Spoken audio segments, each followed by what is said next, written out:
Good evening, one and all.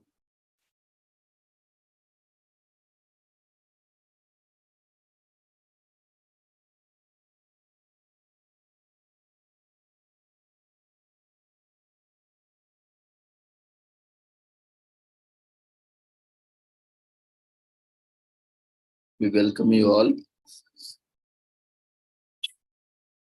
to the 77th Independence Day celebrations and 76 years of Indian independence. And we wish you all happy Independence Day. And we also welcome you to the third day of 10 days international conference on social work, social sciences, technologies, environment, climate change, disaster management, health, well-being, and sustainable development 2023, commemorating Azadi Ka Amrit Mahotsav, nation celebrating 75 years of independence, United Nations Sustainable Development Goals 2015 to 2030, as part of awareness and campaigns, India's G20 presidency,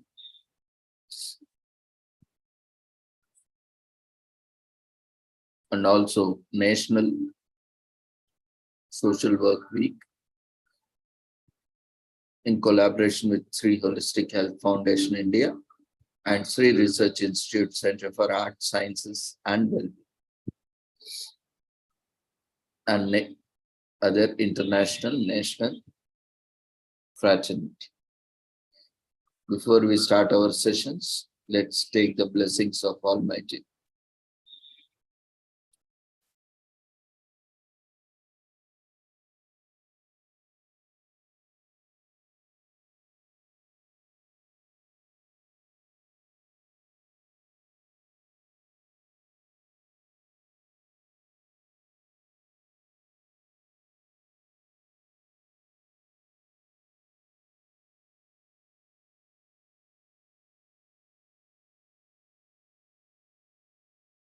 कुरुत्वं कल्याणम् आरोग्यं धनसम्पदः शुभं कुरुत्वं कल्याणम् आरोग्यं धनसम्पदः शत्रुबुद्धिविनाशाय दीपज्योतिर्नमोऽस्तुते दीपज्योतिर्नमोऽस्तुते शुभं कुरुत्वं कल्याणम् आरोग्यं धनसम्पदः शुभं कुरुत्वं कल्याणम् आरोग्यं धनसम्पदः.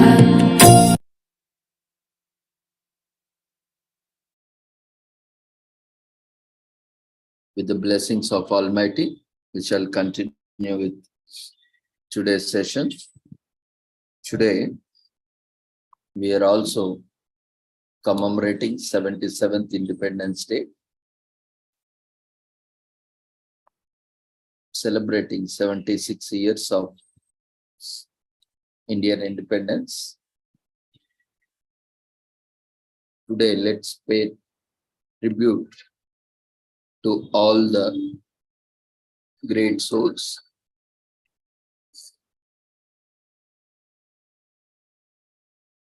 who have sacrificed their lives and who has given us the freedom, and also celebrating 77th Independence Day. So let's all pay respect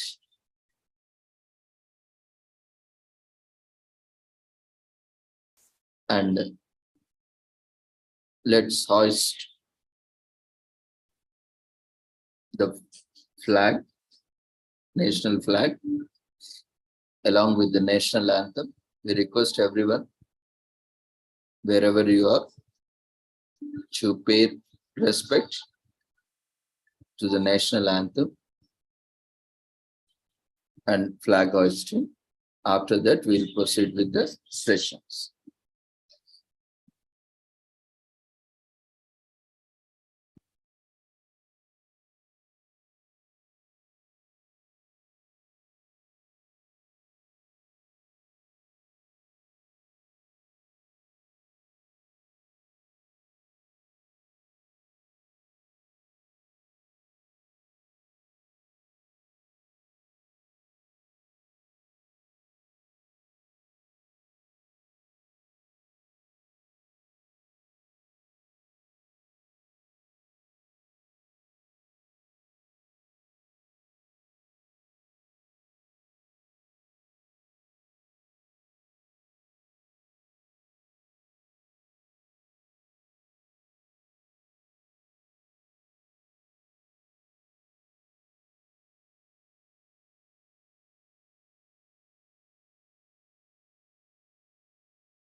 जनगण मन अधिनायक जय हे भारत भाग्य विधाता पंजाब सिंध गुजरात मराठा द्राविड उत्कल बंग विंध्य हिमाचल यमुना गंगा उज्जल जलधि तरंग तव शुभ नामे जागे तव शुभ आशीष मागे गाहे तव जय गाथा जनगण मंगलदायक जय हे भारत भाग्य विधाता जय हे जय हे जय हे जय जय जय जय हे।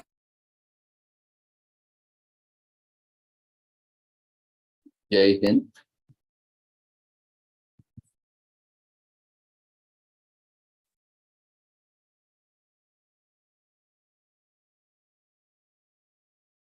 Now we shall move on to today's session. Today,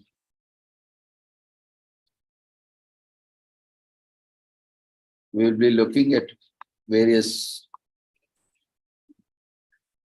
social workers who have immensely contributed to the social work profession.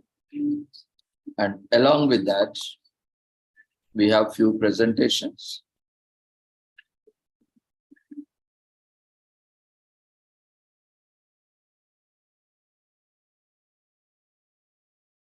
First, we will take up presentations and then we'll move on to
so we have with us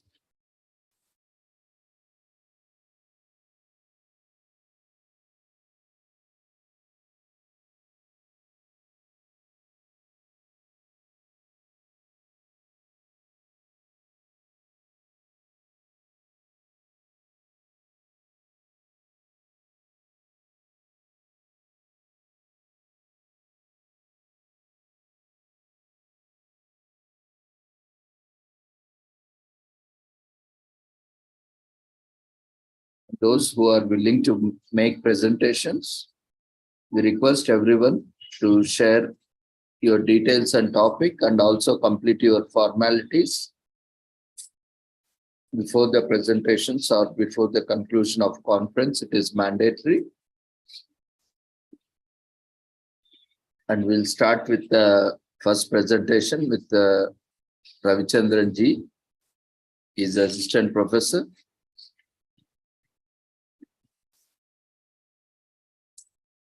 Krishna Institute of Management, College of Management, Chennai.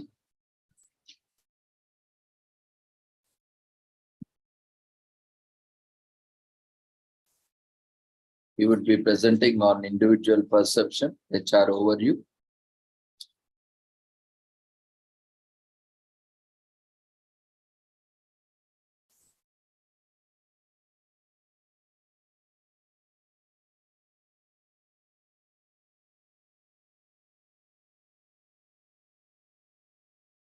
Yeah, Ravichandranji, you can unmute yourself. We welcome you for your presentation. You can take a maximum of 30 minutes. Now the time is 6:50. So you should be completing by 7:20. Can unmute yourself, start your video and your presentation. Hello. Yeah, Ravichandran. Can you hear me, sir? Yes, we can hear you. Visible, audible. There is a problem in my audio, so I'm unable to No, we can hear you. Your audio is good. Now it's good. Well, Yeah. Okay. I can start even. Yeah, you can start your video and presentation. Well, okay. Do you have 30 minutes? Well, okay. Dear all my friends who are there online for quite some time, past 2 years of time, Dr. Ravindra is organizing the event is being held for more than on daily basis nowadays. It was previously somewhat, weekly, and subsequently we moved over to weekly basis, daily basis, and our contribution of our, the admitting our fraternities are also stable. Sometimes it keep going. At the same time, it is also going with a very stable form. So I would like to thank Dr. Ravindra, who is conducting this program even, and especially on the sustainable energy development overall. And in this particular, on this occasion, on the Day of Independence, this admiring, nations' involvement in, contributing of the central government and the government norms. There are a lot of changes happening across global. Yesterday, there is a national anthem played by the British group of people. I don't know whether you all people heard it. 150 instruments, 120 instruments were being played by British people playing the game, our national anthem. I think I'm very sure you all could have been passed through. I'm going to start with the subject called perception. Perception, I would like to explain you in a little detailed way because perception is the subsequent subject in HR, human resources, where mind how it works on the basis of what we are. We always go with our own mindsets of thinking according to our own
Ravichandran, you can unmute yourself and continue with your presentation.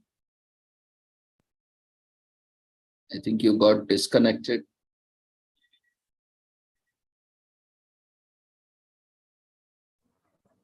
Yeah, எனக்கு unmute பண்றேன். இருப்பா ஒன்னும் பரவாயில்ல, இங்கே headphone தான் போட்டு. Well, okay. By chance video தெரியுதாப்பா? Video தெரியுதா? Video தெரியுது.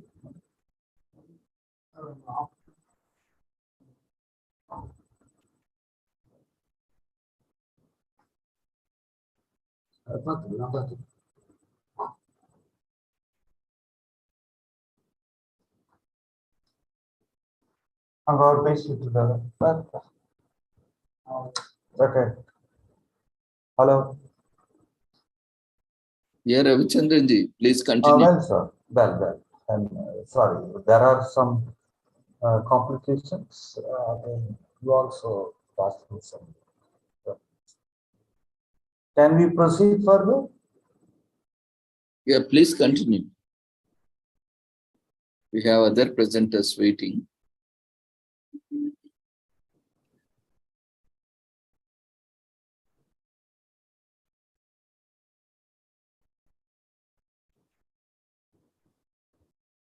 Jagdish,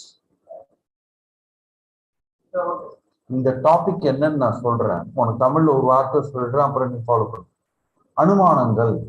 யாரோ ஒருத்தவங்களை பார்த்து அவங்கள பத்தி நல்ல விதமோ கெட்ட விதமோ நம்மளே முடிவு எடுத்துக்கிறது. நம்ம அனுபவத்தோட அடிப்படையில அவரு நமக்கு பிடிக்காத மனுஷன், இவரு சொல்ற எதுவும் கூடாது, விதியாது.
Your screen is visible. You can unmute yourself, Ravichandran.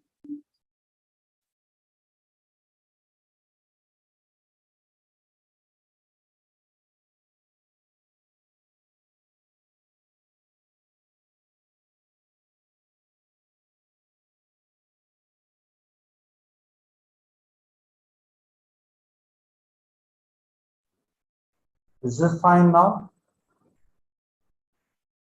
Yes, please continue. Ravindra? Yeah, please continue. Can you hear my voice? Yeah, it's clear, Ravichandran ji. Ravi sir? Yeah, it's clear. Can you hear me? Is my audible?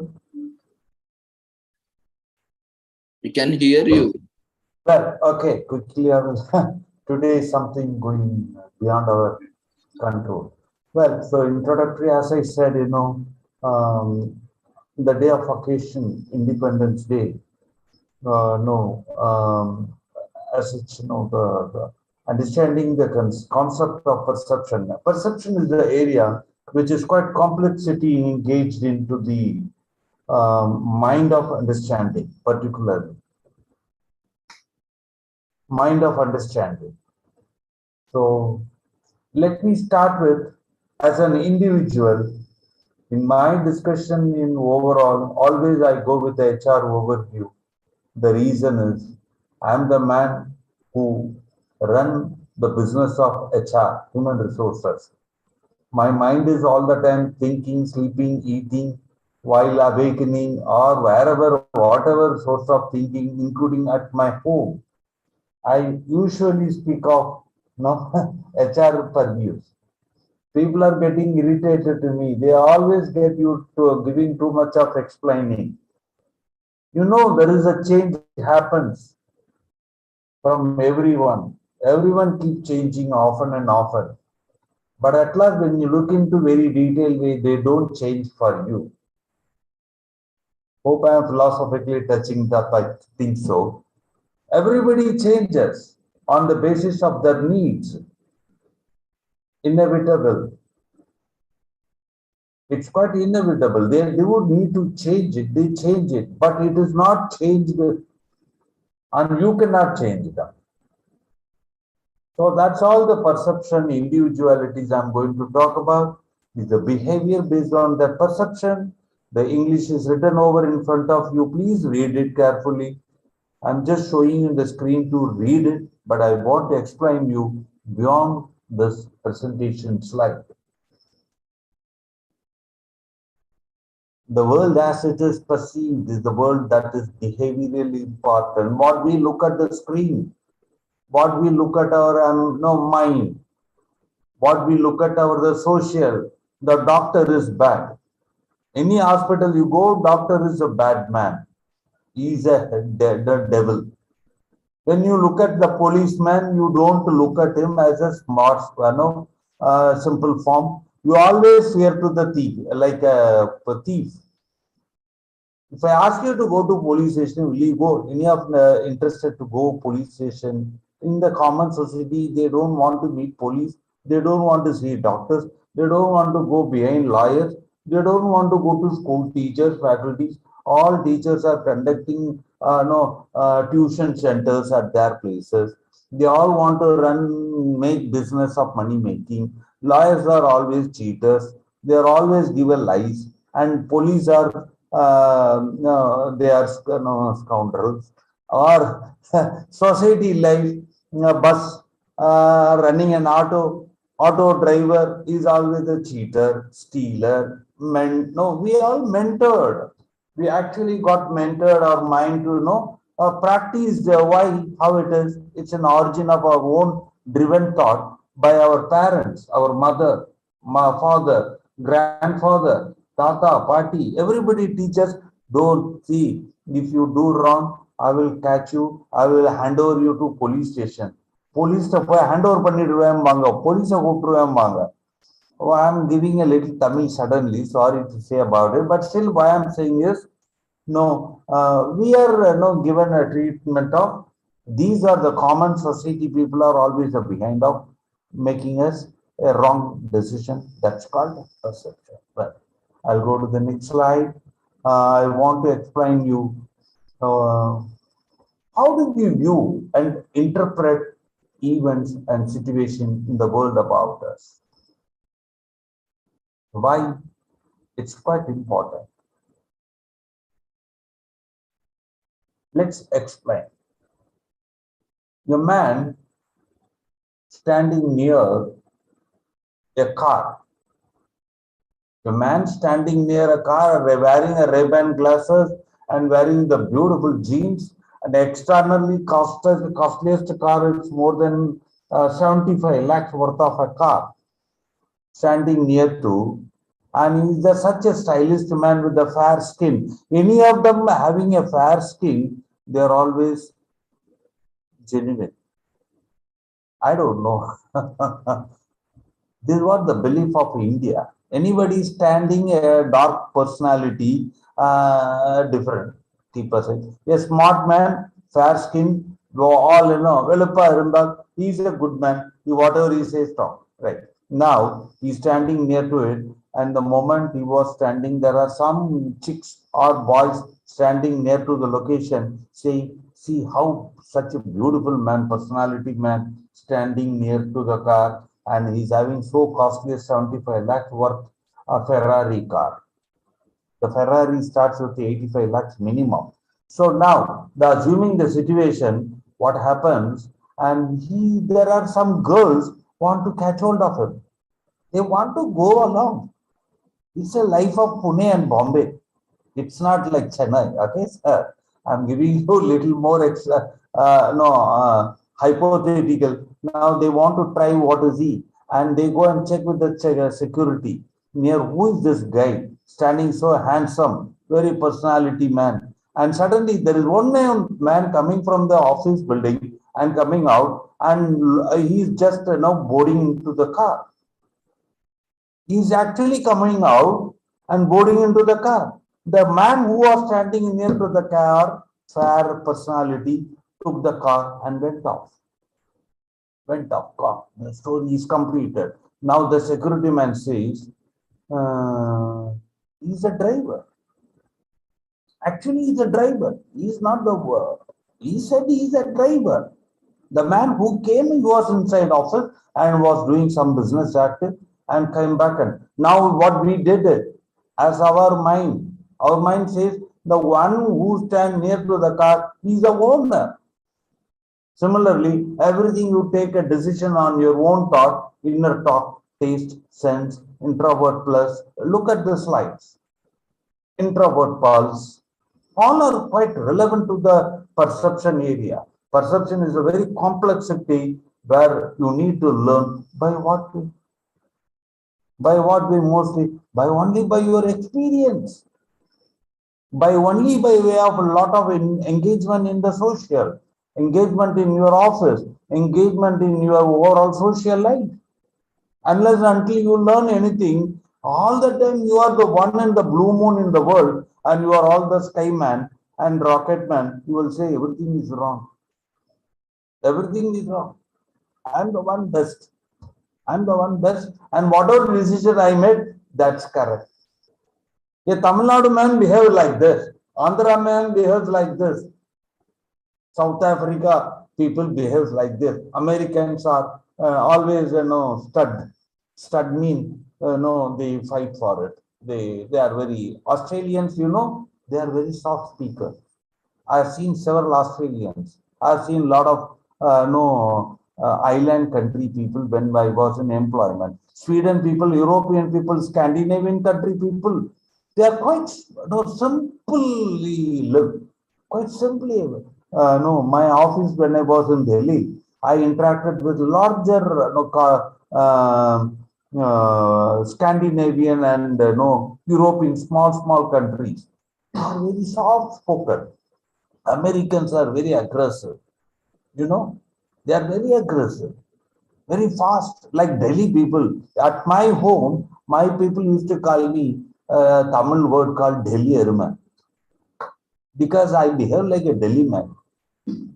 They call me a Delhi Eruma on the time. My brother called me Eruma mean car, no bullock.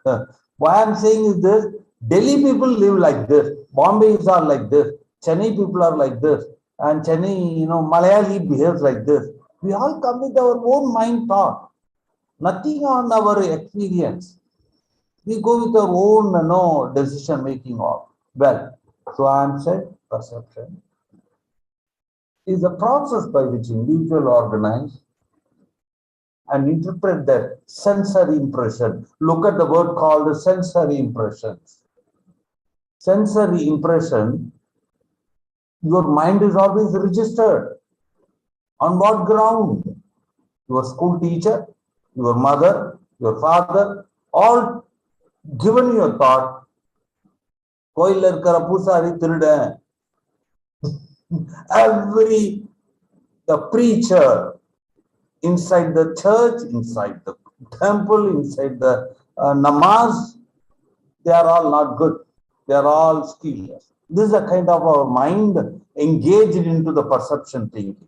So natural, spontaneously we think. You look at the word called naturally, spontaneously, without even thinking, senselessly, subconsciously. That's why I took the last class called ego, ego and ID and super ego. Very similar to the subject. but sense perception is very important. A man should learn to make in order to engage the mind, to learn yourself, nationalize, globalize, extrovert, and interact with several people across India. Across India. India is the biggest country with more than 26 languages, 28 different foods. I moved towards Chennai, called Sittur, Tirupati. Your food is not there. Your food is given with the chutneys. When you go to Andhra, again go a little away from the Andhra, then your food is nowhere exists. Sambar rasam, drop it. You have to eat only roti, tandoori, matar paneer, palak paneer. Everything differs, language differs, dress differs, matter differs, appearance differs. India, highest diversified in this particular independent, having this nation with the 26 different states, districts, no, one cannot imagine in the world of everywhere they are looking at India today. Indian people are so conservative at one point of time because you live in a bottle of life, fish living in its own bottle, or a frog lives in its own pond, similar to it. So unless until we open our mind, our inner talk, taste, sense, introvert pulse could not change. I'm going to the next slide, quickly moving. What is the perceptual process? All HR relevant, but generically I'm trying to explain you, sir. All are quite audible to me. Dr. Ravi, sir, are you hearing my voice, sir? Yeah, it's clear. Please continue. Great. Sometime I want to touch upon the wood and reach you all whether you need life. Now, picking up some external stimuli. See, now I want to explain you artificially carry forward and think about yourself. External stimulation is quite important. Sometimes we may not be learned about things. Even myself, I have to practice it every day. It's a habit, not practice. As long as you keep doing things, it's not practice. It is called habit. Habit and practice is different. Lawyer, you go to the lawyer. Do they say, I'm working? You go to the doctor. Do they say, I'm working? In English, come to the English. Now, doctor work pandra, I'm working. They may be saying as a doctor working, but they call it by practicing. Lawyers are not working, they are practicing. Why it is called practice? For the doctors and lawyers, but not for the employees like us or any of the PhD holders like you. Many of the doctors are not doctorate, not doctors, doctorate. Doctorate means educationally qualified. Doctors are medicine. Okay, doctors are medicine, doctors are called practicing, lawyers are practicing, but not police is practicing. Why? Because every day they meet one new case. Doctors meet every day biggest unique trouble. The man may not have healthy lungs in his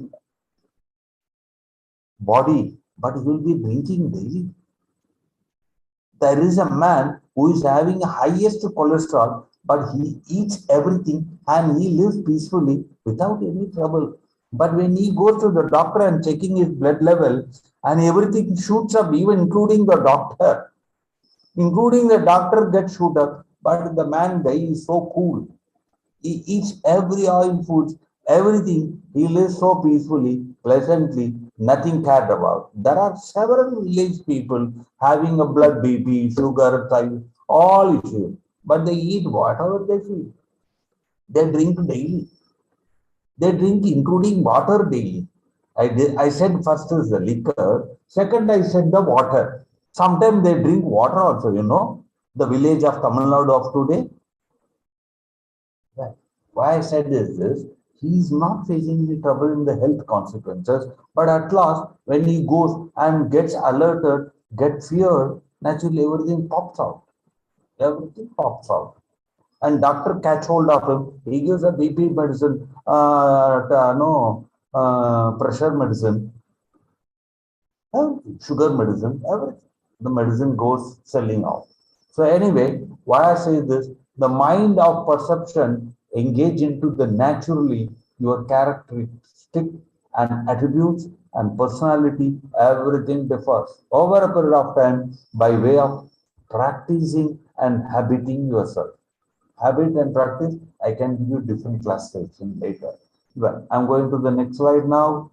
A factor that influence perception. So what I said was artificially develop it. How artificially develop? Get practice. How to get practice? Get into such kind of engagement. How to get engaged? The environment is quite important. A man who wants to speak Hindi in middle of the T Nagar or middle of the place where nobody understands the language, how will you learn? There is an environment need to be there, either developed, or you should learn subject, or you should follow some topics related to wherever online social media, our world is into, our Facebook, wherever, audio, scripts, available content, learn that. So similar practice. So you need to artificially learn things. Halo effect. It's a HR term called halo effect. HALO. Look at the slide, please. So you will understand.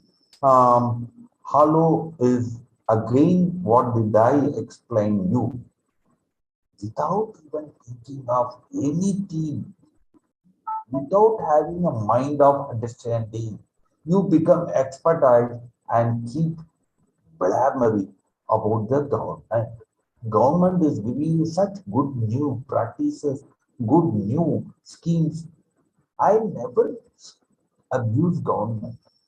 It's like simply abusing your parent. What to do? It is decided factor. Your father and mother is a decided factor.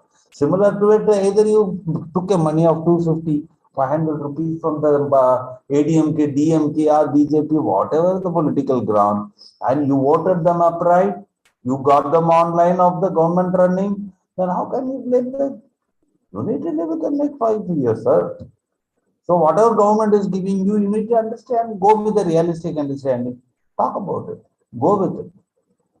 You took the rice of free. You took 20 kg of rice free, but you never accept the government rules. Government is always a cheater, you say it. But you don't cheat the rice. You took the rice every month without failing. Oh, you got it. So government is really purposely working for you. Yes, there are a lot of happening. Don't look at everything is wrong. Wherever there are good, catch hold the goods. Wherever you learn to happen, learn it.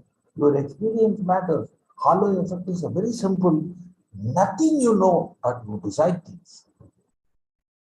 That's a big pathetic word called halo effect in HR terms. I'm going to the next slide. So read it, which I'm explaining you, influencing of perception, which is quite important. Influence is the word. Again, I want to repeat it. It goes beyond your thinking. It influencing you. It is influencing you. You are not influencing. You know, the liquor influencing you till the consumption. You are influencing the liquor. Then after over a period, why I'm talking all these, little away of our parliamentary words, like, I don't know, maybe a little unparliamentary, but it first you influence liquor. Liquor means whiskey, brandy, whatever it is. But later it influences you. It takes you wherever, whatever location it can decide you. Correct? So influential is quite important to make yourself mindfully engage in, study the subject and go with your topic. Right. I'm going to the next slide. I'm going to keep. Okay, this is called attributions. Attributions is usually called as a characteristics. The boy living in a place, his father is a not good man. He's not a good man, but the boy is really good. Over a period of time, his life making him living a good and reaching to the somewhat in a destined position. His destiny is so good, and he reached to the good level. But there is something happens wrong without his either knowledge or not knowledge. They will say and they will refer his father. His father is a cheater. Yeah, similar. Got it? His father is no. You know about his father. You know about his mother. You know about his grandfather. They'll pull an entire legs of them. This man is more than 35 years old man. His life is just simply pulled because of his parental. We either call it by hereditary, we either call it by family, we either call it by finally God fate. We always go behind to the God for everything, including passing, including getting child born, including for marriage, for everything. So God knocks at you every day. It means God is given for the God's sake. God is, it's an almighty to take care of the nature of the life. Even the nature of today, early morning, yesterday, what badly raining in Chennai? Badly raining. We were in the plan of something important plan. Your program need to be conducted, could not be conducted because of rain. So nature is not itself on its own, taking its own interest. Every tendency differs. It's quite biasing you. Look at the screen. Bias. What is called bias? Sometimes you don't accept it. It's quite biasing. Yeah. My boss does not listen to me. My boss always shouts at me. The next neighbor of my another colleague, he works even much bad than me, but he's not giving the way what he's getting. I'm not getting. He's biased, man. Very difficult to manage. So I want to leave the job. Most of the companies in HR management, the employee does not leave the company. They do not leave the employment. They only leave the managers. Similarly, today the marriage life is, they are not leaving the marriage. They want to leave the spouse, either wife or husband. Spouse means not. I got irritated with this married life now. Marriage is, the word is always there. We just want to leave the wife. New wife either to search it or new husband to search it. Happen. India is this so? 40 years ago, 20 years ago, nothing. Today, without 6th month, 8th month, married life, divorce. Divorce happening not in the Chennai city or metro cities or cosmopolitan of wherever. It happens even in the villages today. It happens in village. Village people want to go with a highly internationalized, globalized, but no education, want to live only Pepsi, Coca-Cola life. They don't want to drink Nariel.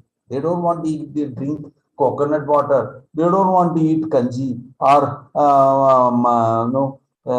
village foods. They want to eat only Pepsi. They want to only drink whatever masala items of Pepsi company, which is manufactured from pulp products. All children are, they don't take groundnuts. They don't eat, village foods, our traditional foods. They want to live with the tomato food. They all want to eat pizza. Anything, everything, perception, mind, attribution, characteristic, personality. What happens here? Only the personality we are changing by eating, style, dress codes, everything. Can you able to learn what the British or American or European people are doing? Or anything in the matter of education? We are not. You only go with the style formats, nothing else. Okay, I'm quickly moving and completing things faster and shorter. Look at the slide. Judging becomes judgment of your mind. Again and again, the topic will be very quite relevant. Each slide by slide, I'm transforming you I'm making you transitionally moving stage. You may be feeling that, yeah, the sounds, all slides are similar. Everything is similar. It may not be necessary in HR. We can't suddenly take you to somewhere in different mood. It is step-by-step moving process. Everything judging matters. Stereotyping. I explained you stereotyping. What is called stereotype? Okay. Already things are available similar to it. Chennai roads are always bad. Finish.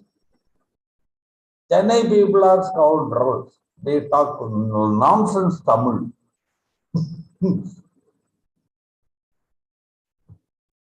Tirunelveli Tamil is good. In Andhra, Tirupati people are good. Hyderabad city people are not good. How these mindsets? Why it all happens like sunset and sun go? Similar to it, Bombay people are bad. Cinema artists are always bad.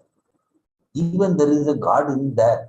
There are several many artists, cinema artists, who acted as a villain and he lived like a big, old movies, Nambiyar in Tamil, or our one more artist I know in Hindi.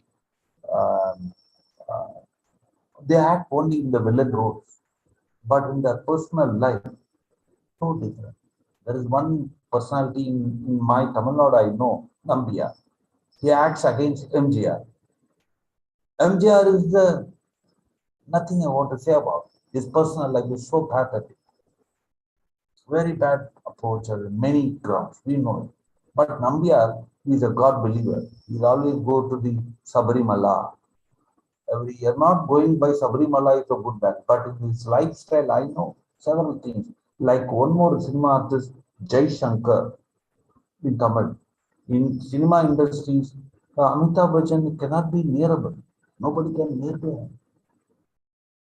Nobody can near to him. But he comes to our daily cinema screen. ICICI Bank also he comes. He also sells Baiju. He also sells pen. He also sells a hit cockroach machines. He sells everything today. What he knows about Baiju in education domain? Shahrukh Khan coming on the Baijus. Shahrukh Khan studied graduation in Bombay. One of my friends was a roommate with the Shahrukh Khan in the year of 30 years there. Keep aside what I am saying this. And he was my roommate, his name called Abhitash Gupta in Mumbai. His roommate was Shahrukh Khan. Shahrukh Khan used to come by kinetic two-wheeler. I am talking about 35 years behind. All keep aside. And such a man, how wonderfully today is coming on the screen, and he's a highly world-renowned personality. And back of his life, many things have changed. Many, even like Anupam, the cinema artists, why I'm saying it, they are good. In their minds are good. Amir Khan. Amir Khan is socially very reformed personality. Very reformed personality. Keep aside the personal, socially. But we call them cinema artists as buggers, scoundrels, cheaters, stealers. That's called the stereotype. I explained you. Rajinikanth, the superstar of the Tamil Nadu, why should I not mention it? And he's a very different personality at home. But when he comes on screen, he kills 100 people on shot. One shot, 100 people die. I'm going to the next slide, going to the specific application groups, institutions where our educational norms need to be maintained as per the HR profile, and more detailing of understanding of a perception is quite important. As I explained you one story, then I'm coming with quickly completing in the 2 slides, and finally I may run through video for you. Well, employment interview. If you are not shortlisted, you say the company cheater. If you are not selected, Arey, yeah, this is a best company. Pygmalion effect. You look at the screen, it's all core HR terms, self-fulfilling prophecy. Pygmalion effect. It's all impression of your carbon. Your mind, brain has got huge amount of carbon impression. Everything is ethnically, inside you. You can't change it unless you change your place, unless you change your employment or whatever, wherever, whatever. That's called ethnicity. Intensive inquiry. Scrutinizing mind is important. Anything that comes to your mind, it's wrong. Then you need to have scrutinizing skill. Scrutinize it and get learned upon either it is good or bad. So this all comes with your knowledge, experience, education, wisdom. What's called wisdom? Spiritual wisdom. We'll talk later. God's permit. Specific applications in organization. Next slide I'm taking you. In a company, everywhere, every direction, every 1 year, they conduct performance appraisal. They call it by performance evaluation. How good are you? How good, bad, how bad are you? They'll give an assessment. And the assessment, on the assessment, they decide your salary increase. Is this correct? You, many of you come across, I'm sure. I'm sure everybody is coming across. So, organization, how it decides? That is called judgmental, where your perception, your involvement, engagement, in spite of the job difficulties, job performance, you are able to cope up, withstand. These are the primary areas to decide on your mental balance and finally perception. So your perception is learning. The car driver was a driver, but actually we felt the car owner he is. Is this correct? Similarly, the father is a bad man, so his son should be a bad man. But he learned a lot, he became a doctor, he became a lawyer, everything. But sometimes one mistake is sufficient for him, or something coming out of his mouth. They call him, his father is, he's a rogue, yeah. He's a rickshaw man. He's, they will have the same. That's what he impressed. I'm going to the next 2 slides, 3 slides, completing the topic quickly. The link between perception and decision making. Discrepancy between the current state of affairs and desired state. Where you are standing. What is the stage of understanding you have? Then go with the newer thinking. Newer thinking means how often you think positively. Positivity is a very important key skill for any man to decide upon. A girl so fair, very beautifully appearing, smart skin, white skin, are good people. They are good people. A boy, white skin, fair dress code, and all beauty wearing, the girls gets attracted, the boy is very good. He is a true man. He never say lie. I'm in middle of skin. I'm not black, I'm not dark. So I'm a wheat man, wheat color. I don't know, you will get confused on me now. So anybody having the fair, anybody having the properties, anybody having a material, they are all true man. So many girls and boys are deciding about their lifestyle to get married. It's a part. Life living part. It's a duet singing. Marriage life is not a park. There is a large amount of availabilities. You will know. Getting married, next to next. I'll make you where the park is now. You lost the park route itself. Anyway, good. Now the situation is making process, rationalizing, thinking. You look at the final point, decision making. I am leaving you these slides. Already you read it. Decision making, alternative mind thinking, probabilities understanding, rational model of decision making, bounded rationality. Rationality is very important. You should not do any hypothetical approach. Hypothetical means beyond thinking. Implicit, always you go with the favorite model. Intuitive model, which you will learn from your background of learning. The man who lives in Delhi, Bombay, and they talk in a different format of life, and Chennai man talks in a different format of life, and a man who lives in Karikudi, Chennai life is so good, yeah. The boys are speaking so good, very handsome. They are looking very smart. Karikudi boys. What to say? Go to the place to place, you will understand what all nonsenses are behind us. And here got rational model of decision making, and I'm quite quickly completing in next few minutes of time. I mean, alternative mind, select the best. Yes, there is a point called last. It's the last, but not least. Select the best. What is called select the best? I'll give you 1 minute explaining to you. Just 1 minute, not even in that. Select the best. What is called? I will call you a word, single word called. And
my voice.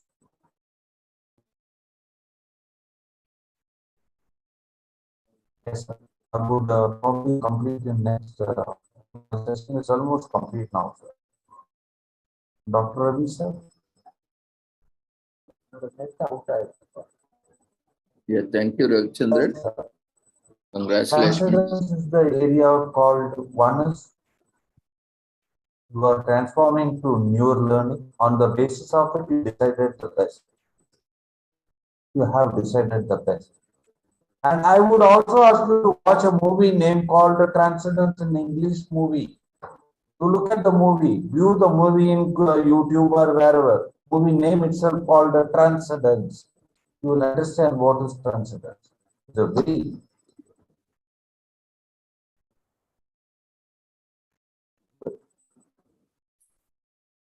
yes, sir. I'm about to complete rational model, problem clarity, knowing options, clear preferences, constant preferences, no time or cost constraints.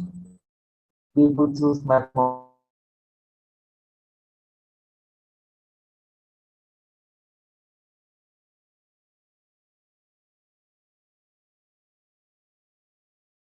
Thank you, Ravichandran. We wish you all the success for your future endeavors. And congratulations for your presentation.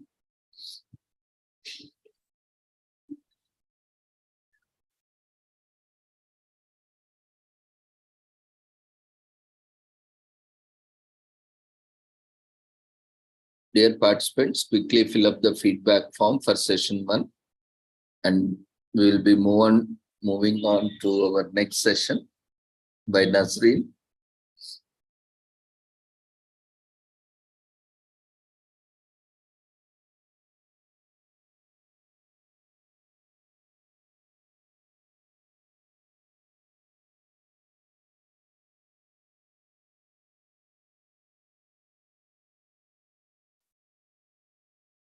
Those who are willing to present, you can share your details in chat box and also complete the registration formalities.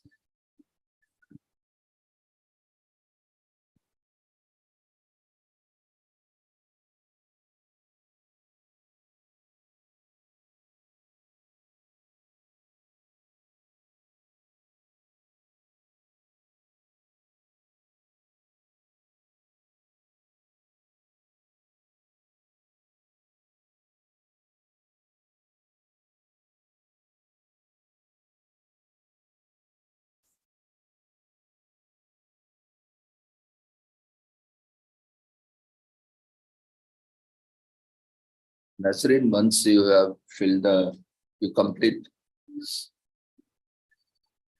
filling up the feedback form, you can raise your hand.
Good evening, everyone.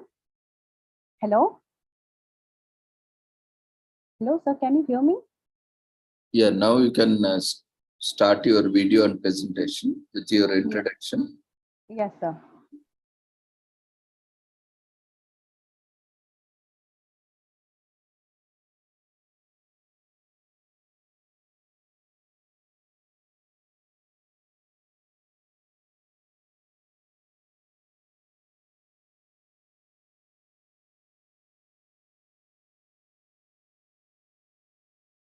Can you see my PPT? Hello? Yes, my it's visible. Yes, sir. Okay. Oh, can I start with my presentation, sir? Yeah, you have to start your video also. A video also? Yeah. Because I'm presenting in my mobile, so I don't think. Okay, I will try, sir. Or at least you switch on for a minute. I will take a snapshot, then you can switch on. Okay, sir.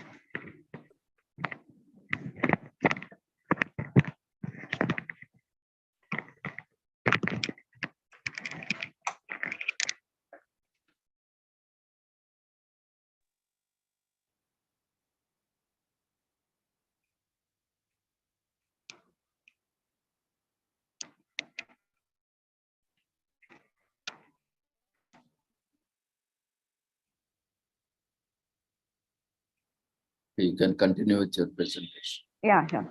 Sure, sir. Thank you. Hello everyone, I'm Nasreen I, PhD scholar from the Department of Social Work, Enopoya, deemed to the University, Bangalore, Karnataka. So actually I have made the PPT only for 10 minutes because I thought it's a paper presentation. So normally paper presenters only get 10 minutes of time and 5 minutes for query. So altogether it's 15 minutes. So I have only 10 slides. So I'm only taking 10 minutes of yours. So yes, so I'm going to start my presentation now. The topic of my presentation is health problems and health seeking behavior of Muslim women in southern India. Dakshina Kannada, that is in India. This is my study research topic. So I'm the principal investigator here, and my co-investigators are Dr. Mohammad Gutigar, Associate Professor and HOD, Department of Social Work, Enopoya, deemed to be University. Dr. Irene Vegas, Associate Professor, Department of Social Work, Enopoya, deemed to be University. So yes, the next slide is about the introduction. Health. Actually, my topic is about health problems and health-seeking behavior of Muslim women. The studies are very less. Muslim women studies are very less. Even regional studies, you will not find anyone. It was very difficult for me to find regional studies. Global, you can see the studies. Now, comparative studies you can see, like Christians, Muslims, Hindus.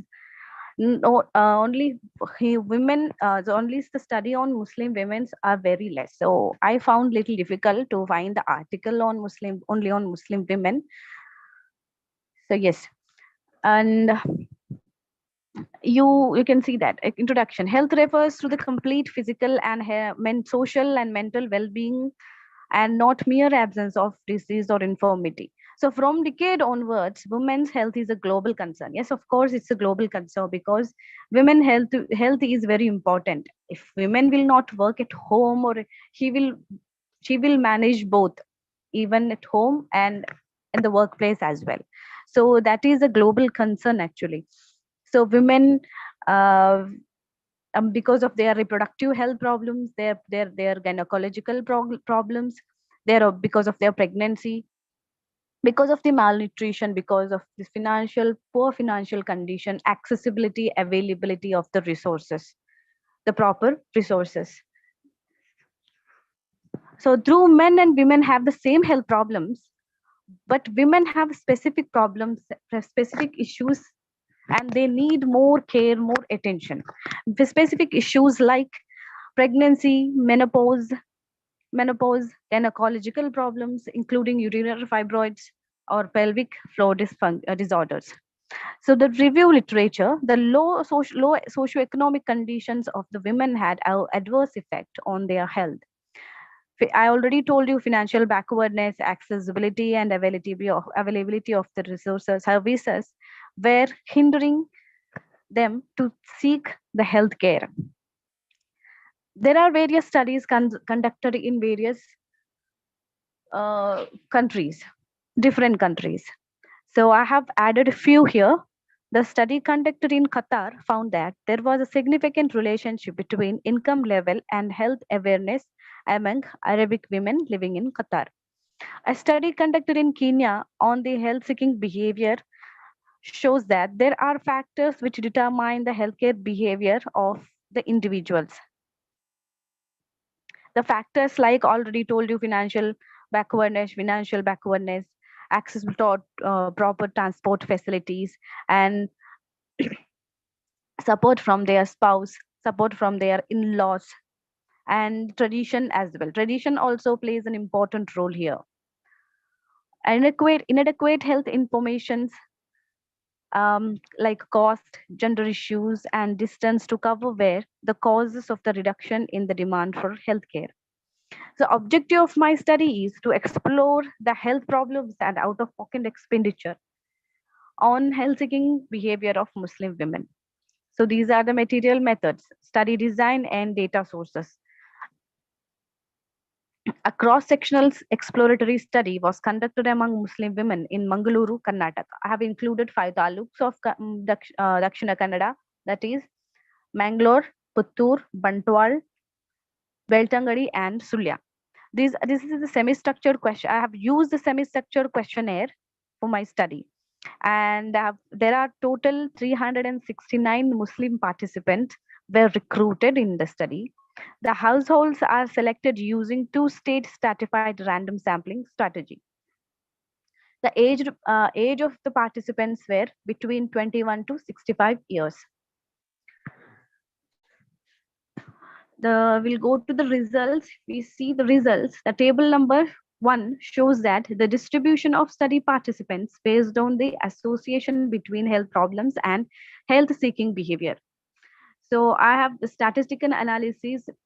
The chi-square was the statistical analysis was applied in this study. So this is the cross tab. You can see here health problems of family members in the past 6 months till and from the past 6 months to the survey, during the survey, till the survey, what all the health problems they are having, they are facing, they had faced, and they were facing, sorry. And health seeking behavior, that is whether they go to the allopathy medicine, homeopathy medicine, Ayurveda, Unani, traditional healer, or the faith healers. So here I have divided health problems into respiratory system related problems, communicable diseases, non-communicable diseases, joints, bones and joints, OBG, obstetric and gynecology, other problems like skin problems, eye-related problems, dental-related problems, and non-specific complaints like anemia or weakness, etc. And multiple problems like the person who has multiple problems. For example, he has fever with, for example, she has hypertension plus diabetes plus fever, or diabetes and hypertension, or diabetes plus cancer or cardiac problems, or problems like ulcer, or dermatological problem like skin problem or eye problems, etc. So here you can see clearly that Muslim women are suffering from, the majority of the Muslim women, that is 81.8% out of 369 samples, 86% were suffering from bones and joints, problem of bones and joints. Yes, 86% of the people, 72 participants were suffering from the bones and joints problem, and they are preferring allopathy medicine. Most of the participants preferred allopathy medicine, and they also have the problems, that is 59% of the participants were suffering from non-communicable diseases like cancer, kidney failure, cardiovascular diseases, etc. And yeah, non-communicable disease, even we can include hypertension and diabetes as well. So they also prefer allopathy medicine. Majority of the participants here preferred allopathy medicine. So I have bifurcated the variables like allopathy medicine, homeopathy medicine, but I have included those things in any other. So I cannot include, because of this cross table, I cannot include many of them. So I have added only 2, allopathy and any other. In any other, I have included homeopathy, Ayurveda, Unani, etc. So moving to the table number 2, distribution of study participants based on association between health seeking behavior and reason for their behavior. So here, before going to table number 2, I want to tell you that I haven't mentioned before, because this I have studied in rural and urban area. I have included rural and urban area participants. So distribution of study participants based on their health seeking behavior and the reason for this behavior. Reason for this behavior, why they are going to allopathy medicine. So health seeking behavior, that is allopathy or any other. Reason for their behavior, that is, you can see in the upper line, that is faith, free, because of free or nearer to home, or to fast, or because of the fast recovery, or any other means, whether they somebody referred them, like their family members or their friends or their husband, they have taken to them to the clinic or hospital, etc. So here you can see 89 participants out of 369, that is 30% of the participants were referred allopathic medicine because of the fast recovery. And the faith, next comes faith. So that is 83%, 83 participants, that is 28.4% of the participants were said that because of the faith, they opted allopathy medicine. So only 38% of the participants said that preferred any other like Ayurveda, homeopathy. Even they went to traditional healers, faith healers, Unani medicines. Unani is very less here in India, but I've got very few Unani preferred participants, but lots of them went to either Ayurveda or faith healer or the traditional healers. So moving to the table third, next slide, table number third, distribution of study participants based on the association between medical cost and their health seeking behavior. Medical cost and health seeking behavior. Health seeking behavior, that is allopathy only, and any other. The total expenses have given in the upper line. So you can see 1,000 to 5,000, 5,000 to 10,000, 10,000 to 15,000, 15,001 to 20,000, or more than 20,000. This is total expenses. Total expenses including hospital charge, medical cost, traveling, food. And here you can see allopathy medicine. So here you can see total expenses for the treatment, that is 120 participants, that is 41% of the participants were spent 1,000 to 5,000 rupees for their treatment. And 22%, that is 66 participants spent 5,001 to 10,000 rupees for their treatment. Here in any other medicines like Ayurveda, homeopathy, Unani, there are only 50 participants, that is 64.9% of the participants spent 1,000 to 5,000 rupees. So there was a significant association found between health seeking behavior and total medical cost. That is p-value 0.001. And in other slides also you can see there was an association. Even we found the association based or association between health seeking behavior and the reason for the behavior. Even there was an association, significant association found in health problems and health seeking behavior as well. So moving to the conclusion, this study reveals women had a high incidence of musculoskeletal problems. Musculoskeletal problems means bones and joints, and non-communicable diseases such as cardiovascular diseases, cancer, kidney problems, diabetes, and liver problems. They preferred allopathic medicine and sought treatment from local public health centers and private clinics since they were homemakers and from poor economic backgrounds. These are my references, and thank you.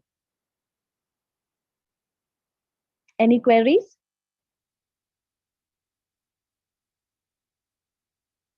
Congratulations, Nazrin.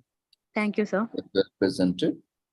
Participants, if you have any queries or feedback or observation on this presentation, you can unmute yourself and share, or you can use chat box, or you can raise your queries or feedback in chat box as well, or raise your hand so that we can unmute yourself.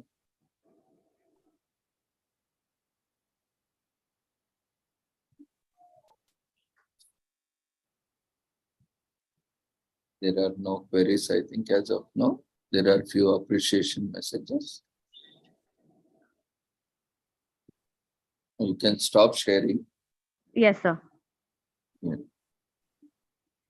So we wish you all the success for your Thank you, future sir. endeavors. Thank you, sir. Thank you so much, sir. So we'll be moving with our next session.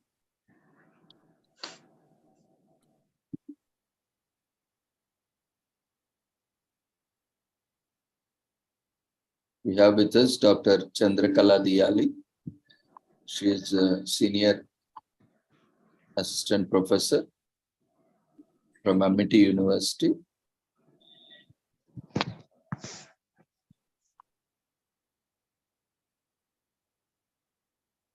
Ma'am, you can unmute yourself.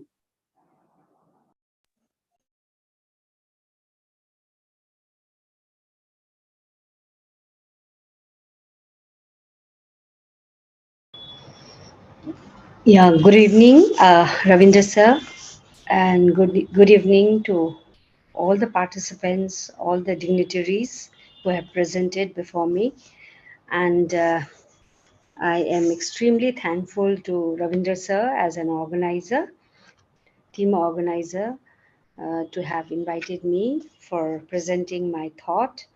And my area now, this paper I would like to announce, the paper I'm presenting today uh, is just being it's under process for publication.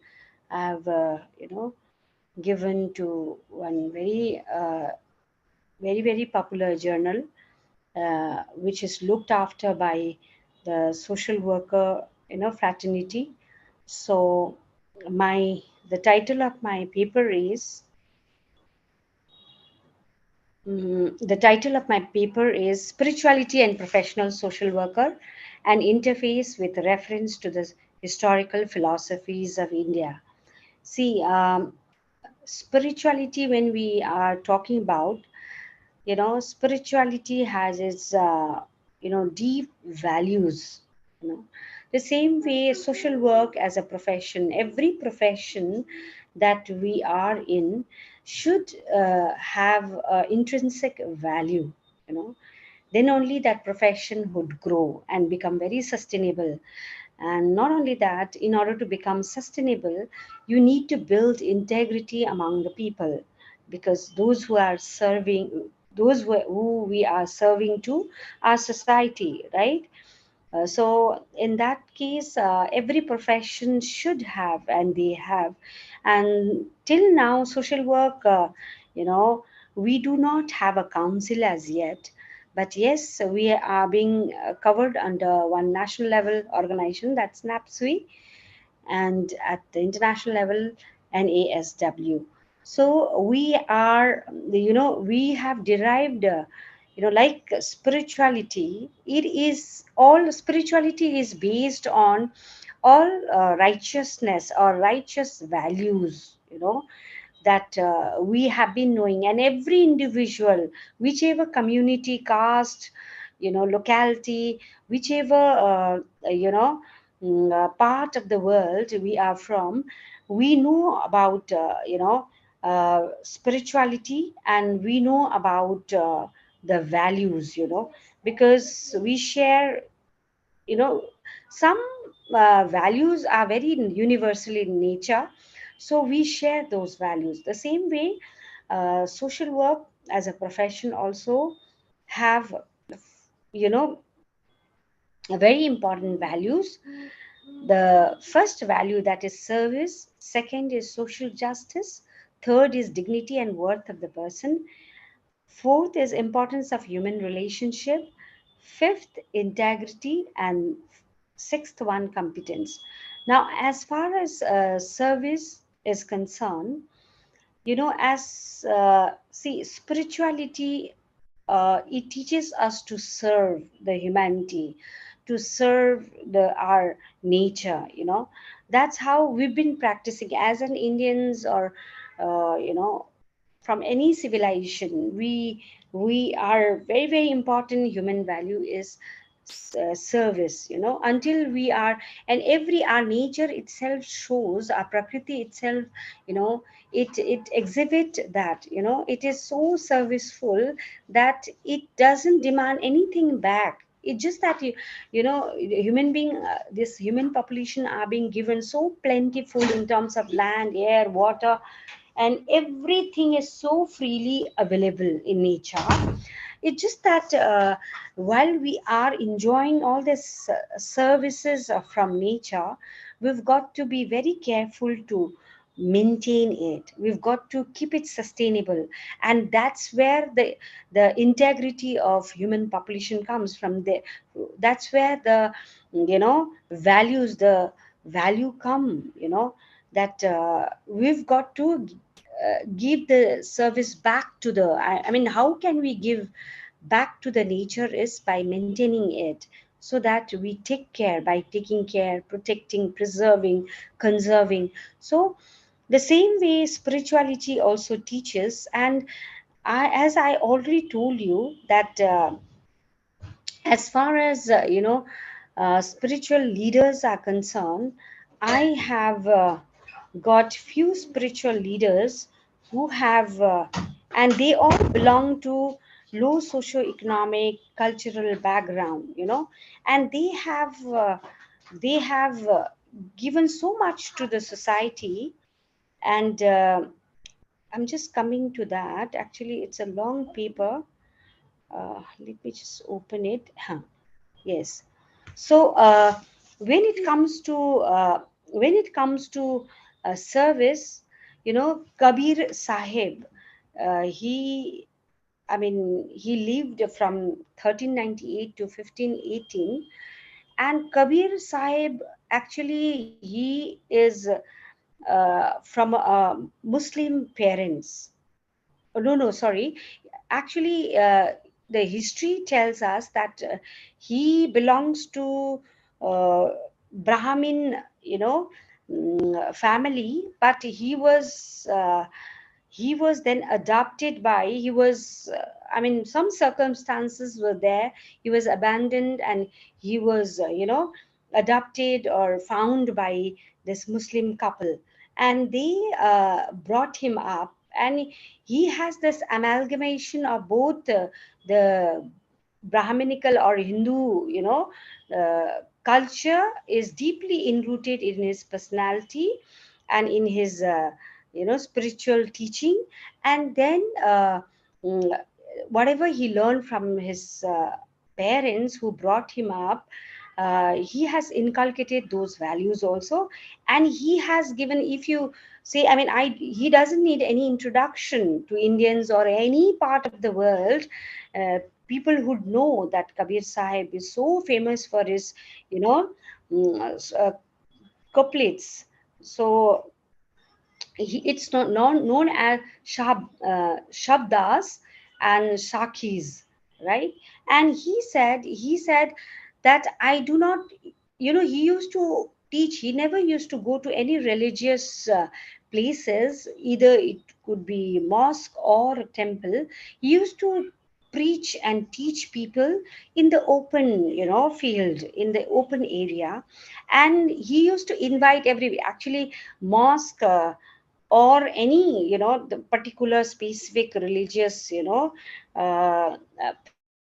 they used to encourage only their religious brother, the people who belong to that particular religion, but they would not invite the other, religion people. They would not encourage, like mandir, they would never encourage any Muslim to go there and sit there even. So they would never allow the entry. And the same way, you know mm, uh, I think the same goes with the mosque rules and regulation too. So just a second, you're not supposed to be this here. You go out, please. I'm presenting. So so that way, Kabir Sahib has said that, nobody is mine and I don't belong to anyone. So he says, Kabir खादे बाजार में सबकी चाहे खैर ना कहू से दोस्त na kahun se bair. That means he doesn't belong to any section or any religious group. He is just a people person, and he is ready to teach good, words to everyone, and he doesn't have any biasness. He is there to serve humanity, and he is ready to do that.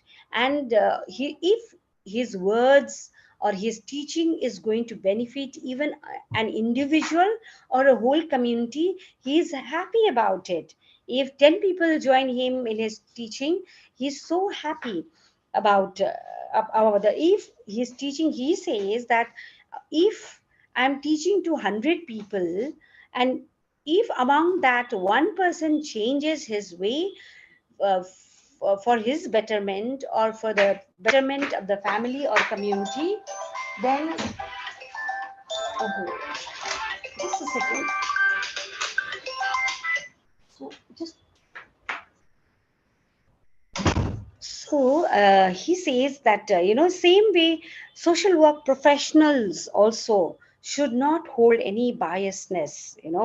They should practice the profession for everyone, irrespective of the religious, cultural, socio-economic background. And when they are reaching out to people to serve them in the community, individual, they should never think about the ideas, or they should not have any biasness of any kind. If the social worker is Muslim, Hindu, Christian, any cultural caste, you should never have that biasness. So Kabir teaches the same thing, that he is being given birth by the Brahmin parents, but he's being brought up by the Muslim parents. So he has this amalgamation of two strong religion. So he says we should never have biasness based on culture, caste, or socio-economic background. We should serve people in a way that would benefit them, benefit the whole society. So next is social justice. So uh, see, social justice is where we want every individual to be treated equal, right? Our constitution that teaches us to kind of value every individual and give them the same dignity of life. But social justice is where equity is also practiced, where vulnerable and oppressed people are being taken care. uh, you know uh, I mean, how we say through protective discrimination. If they are if any community or any person is belonging to vulnerable or oppressed group, they should be taken care. For example, SCSTs and women, children, these are vulnerable group, so they are supposed to be protected in the society. The same way Ravidas, he was a cobbler. uh, though he was a cobbler, everybody knows about his very, very path breaking uh, proverb, that is man changa to kathori me ganga. That means if your heart is pure. So today when I see the scenario of the society, I really remember Sant Ravidas, because he was a cobbler but a big Muslim uh, king. And even the Hindu kings and all, they used to invite him to his court, to their court, for special gathering, for learning some wisdom from him, so that they would be better administrator. So I mean, his name was so popular among people, among the royal people, among the masses and all. He was epitome of knowledge, he was epitome of grace, and he was epitome of spirituality, the how we should conduct ourselves being a spiritual person. So Sant Ravidas, you know has always said, he was a spiritual reformer. He always condemned uh, you know condemned I mean, evil practices, and he never liked people being discriminated based on caste or creed or races and all. He himself belonged to low caste, but he was being invited at the, at the palaces and all with so much of respect. It's just because, and if you know of story, I have learned this story from my father. He used to tell us all this wisdom based, lesson based stories. Then he had talked about this manjanga to katuri ganga. You don't, I mean, he was a cobbler. He could not visit the pilgrim, and he said, I'm so busy at work, but you do give some coin, from my end. He gave it to some brahmin who were just passing by, and they happened to call him, Ravidas, are you not coming to, for pilgrim and all? So he says, I'm very busy to kind of fend for my family, so take this coin and drop it in my name and in my family name. Just pray, on our behalf. So when this all this group of brahmin people, they go to the near the ganga, and they do follow all these rituals and all. They submit whatever they had got, offerings to Ganga Maya.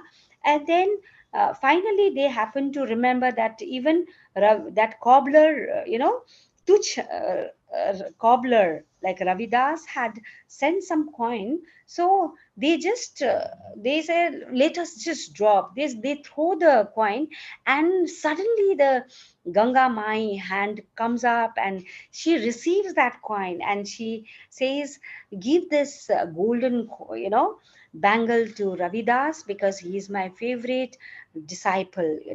So they were taken aback, because a cobbler, a simple man, offering, she accepts with her hand out, and then she gives pure gold, bangle to be offered back to Ravidas. So that was very, very astonishing for the whole group. And then they go back, and then, that take them by surprise, and they go back, and they were so kind of reluctant to give it to Ravidas, and that bangle was taken to, I think they give, and then Ravidas happens to, take it, and then this group of Brahmin, they inform the king, then whoever was there, king.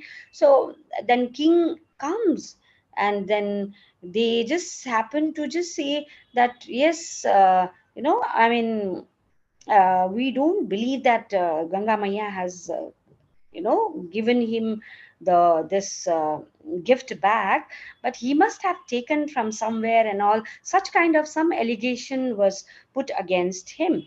And then the king comes to visit him, and he says that you have got a very pure gold bangle, and who has given. And also he narrates the story that it was never stolen by me from anyone and all. The group of Brahmin, they were just passing by, and I give a coin, and then out of this thing, out of my Ma Ganga's, what admiration for him, she offers him the bangle and all that. So such kind of narrative he gives, and they can't believe it. So then, king asks in front of the community, a whole group of people, villagers, that if you can call upon Ganga Mai right there in front of this your shop, because cobbler, they usually have a cup of water, to help them to work on the shoes and all. So if Ganga Mai comes out with this, comes out and gives you another set, another, pair of bangle, then we would believe. So he starts worshipping her, and he shares with Ganga Mai that, see, this kind of allegation I have, you know, so you have to prove that I'm your real disciple, and I'm your real worshipper. So you have to, prove and save the dignity of your follower. So that way, then Ganga Mai really comes out and gives the another pair of the bangle, and the whole community is shocked. So that is what is epitome of spirituality, that you don't have to visit pilgrim after pilgrim area, but if your heart is pure, if you have a real good intention. And these days, there is a race among youngsters that they have to be good, and they show with the selfie that they are gifting to people, if they kind of offer any packet of biscuits and all. There was flood in Delhi near Yamuna. So that time I saw a lot of this thing, selfie and all, post and all on internet. You don't have to show it to the people. Yes, that would inspire. It has some value, but if you want to really serve humanity, and if you want to really serve your society, you can silently do, and that becomes very loud. That you don't have to worry about. If your integrity in your profession is correct, if you are trustworthy, if you are a good human being, you are serving the nation, you are serving the society with very good intention, without any with selflessly, then you are ought to be there. You would be picked up by people. And we have so many example amidst us, that amongst us, that look at our father of the nation. Look at he was a simple man. He was but he was a dhoti clad person, but he happened to be father of the nation, of a great nation like India. Why? Just because of his integrity, because of his dedication and commitment. The same way social worker also should have a real commitment for the people, and for the well-being of the people, for the welfare of the people. you know See, it is. I'll just read in Hindi. Actually, it is, my paper is very long. I have put in best of my effort to kind of bring out lot of couplets, but I will read this. Ravidas janam ke car नहीं होत, न कौ नीच, नरु को नीच करी डारी है, ओछे कर्म की कीच. That means, though Ravidas belongs to low cultural background, but he has lived the life in a way that not even upper caste people would be able to live. That is so pure. His intention is pure. His ways is pure. That's for the reason the goddess Ganga was obliged to appear in front of him, and save his dignity in front of the people when he had a big allegation against him, possessing a golden bracelet, which was so unique in nature. Then third one is dignity and worth of the person. So dignity and worth of the person is, we as a social worker, this is third, um, third value, that every individual has some dignity, and every individual, irrespective of whichever community, caste, culture it belongs to, it has a dignity. And when we are today, when we are witnessing the West Bengal incident, when we are witnessing Manipur incident, when we are witnessing Rajasthan incident, it gives me a lot of pain that very valued you know section of the human population, that is women, which is so precious for the god also, because God was once asked, who is the most precious, which one is the most precious creation of yours? Then God answered, it is women, because she partners with me in sustaining this nature. So Ravindra sir, am I audible? Ravindra sir? Yes, ma'am. Okay, okay, thank you, sir. Dignity and worth of the person is, we should not take individual any individual different than the other individual. We should respect. We should have that, innate respect for the individual, and we should hold his or her worth and dignity. It could be in our workplace, it could be in our classes, it could be in our offices, it could be anywhere on the road, or any kind of calamity and all that. Um, we should hold every individual as very highly dignified and worthy of being respected, right? The same way Maharishi Valmiki has given, in his slokas, it has been, narrated. Maharshi, I'll tell you about this. Maharshi, sorry, I'll talk about uh, Maharishi Valmiki. He's called Adikavi, right?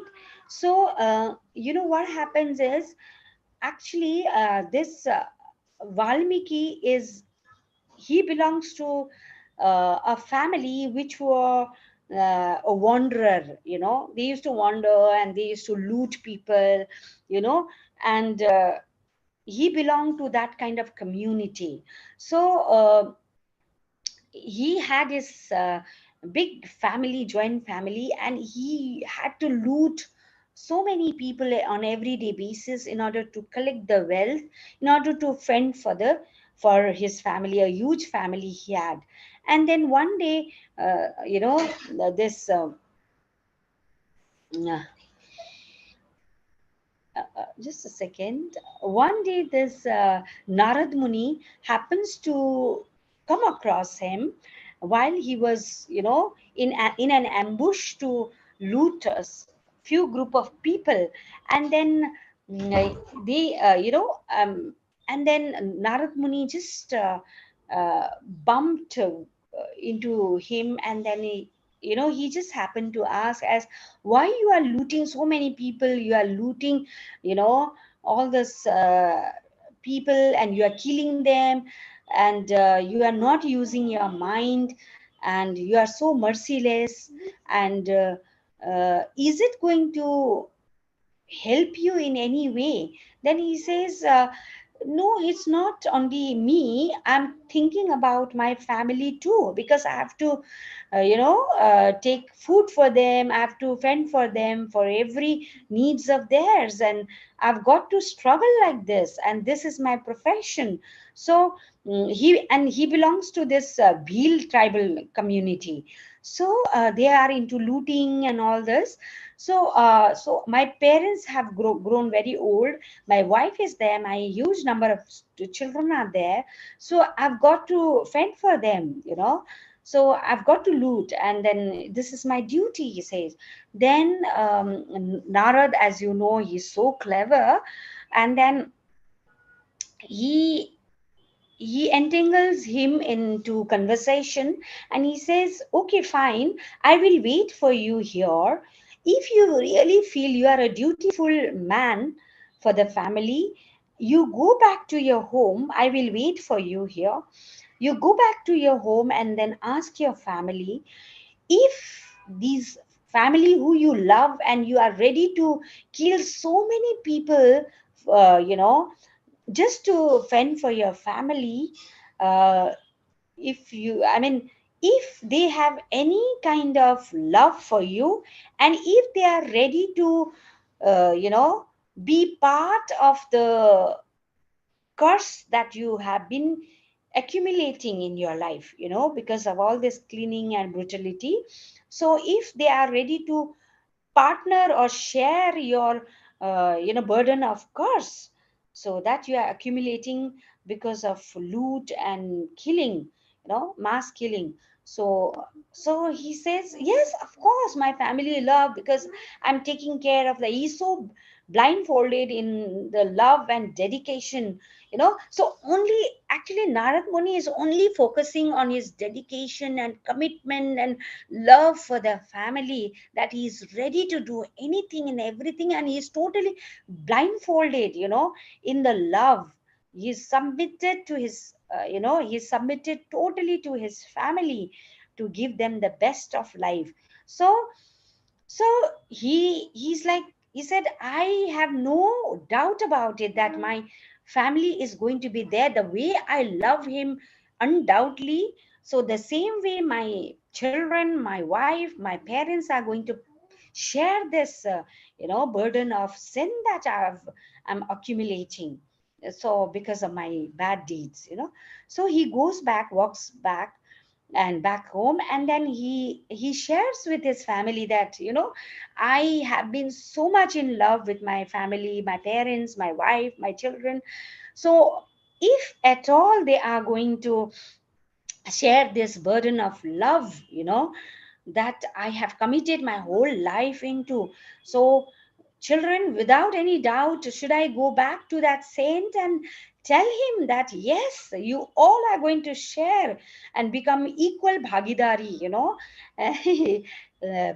in my deeds.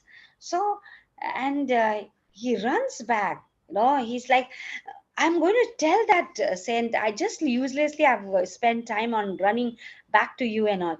Then he was like called back by his family, and he says, by his wife, and he says, why would we share your burden? You as a father is supposed to provide us with everything. You are a man of the house. You are a son for your parents, your old ailing parents, and you are father to your children.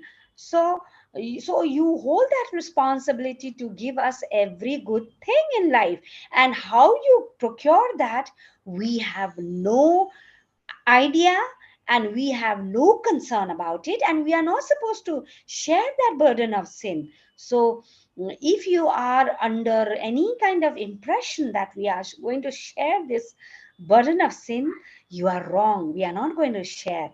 So this person, you know is shocked on hearing this, and with the tearful eyes, he runs back to Narad Muni, and he sheds his tears, and he says, you are right, you have opened up my eyes, and then uh, let me understand the truth, that why I was blindfolded in love, devotion, commitment for my family, that I did not see what am I doing, what am I committing in my life.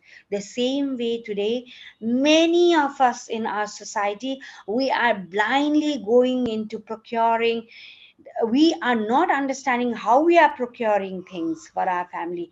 We try to give best to our children, we try to give best to our family, irrespective of the fact that how our and today's time, not only they are children are not very concerned about that, but they are indifferent also these days. The children, they are not, you know they don't have a concern how you bring, but they are so demanding, and they are not concerned about the fact how pressurized the parents are.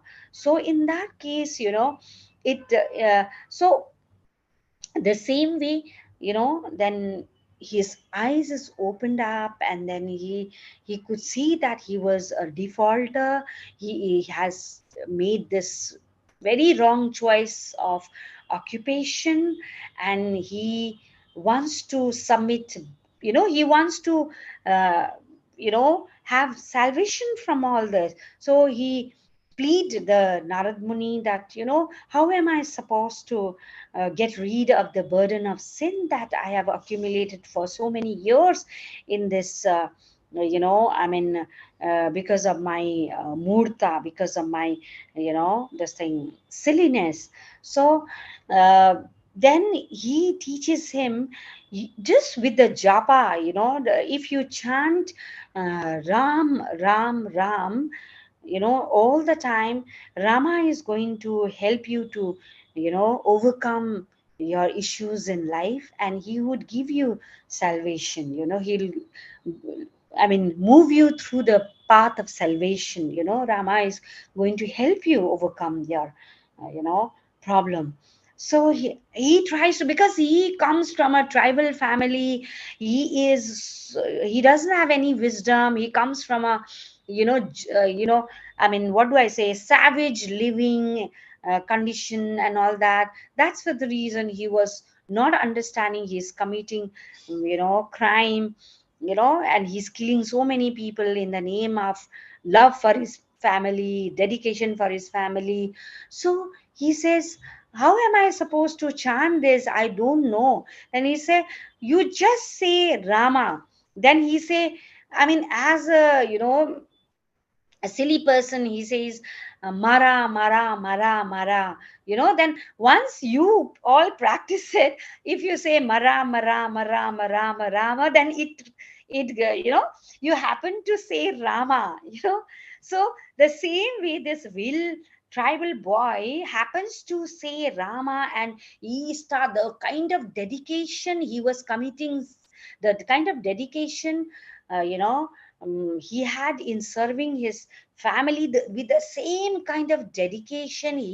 He chants Rama's name, and he opens the path of salvation for him, and he becomes a big saint.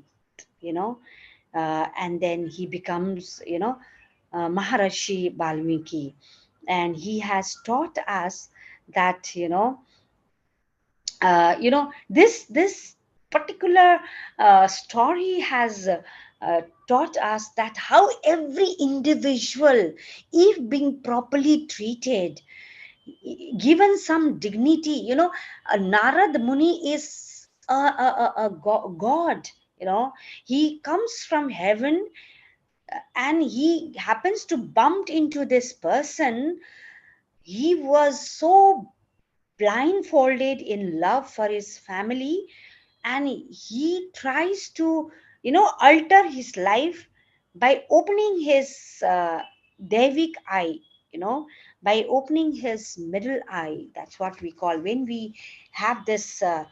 When we, what do we call that? I'm just forgetting this particular, uh, on the top of the needs, that chart.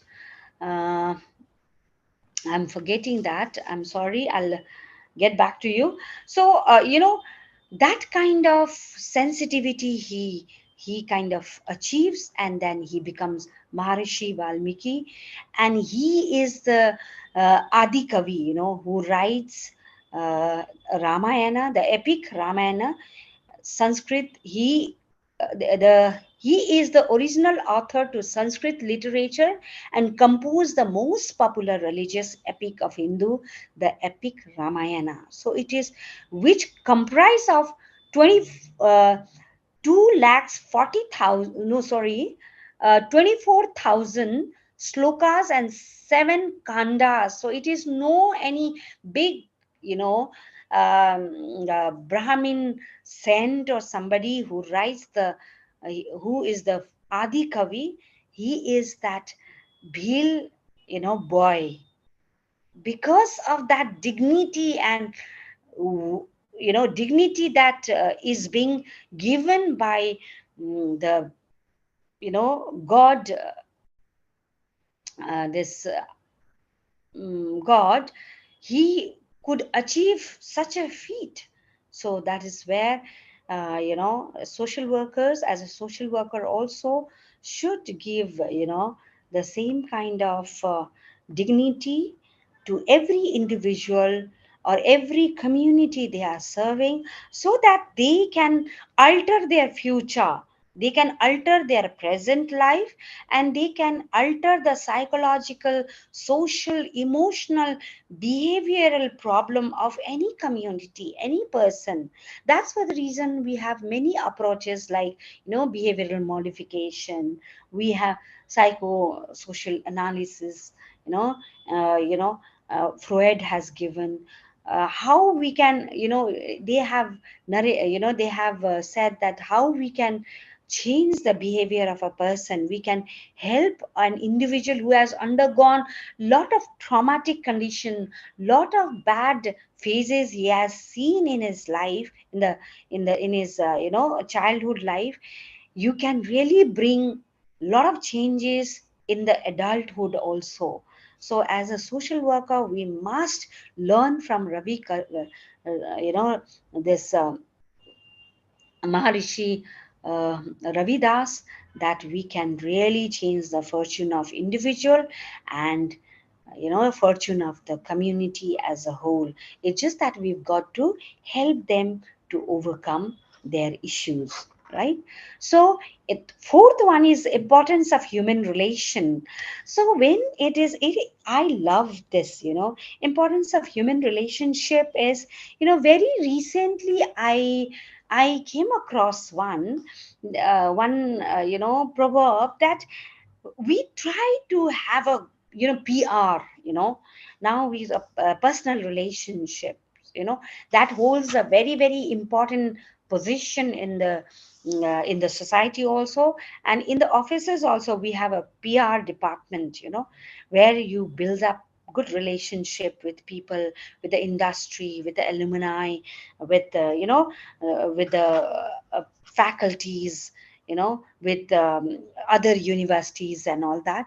So importance of human relationship when I am coming across, it teaches social worker to have a relationship, but relationship in a very very fruitful manner. It's not the only, I've come across, as I already said, I've come across with that one proverb that we are not supposed to focus only on the relationship building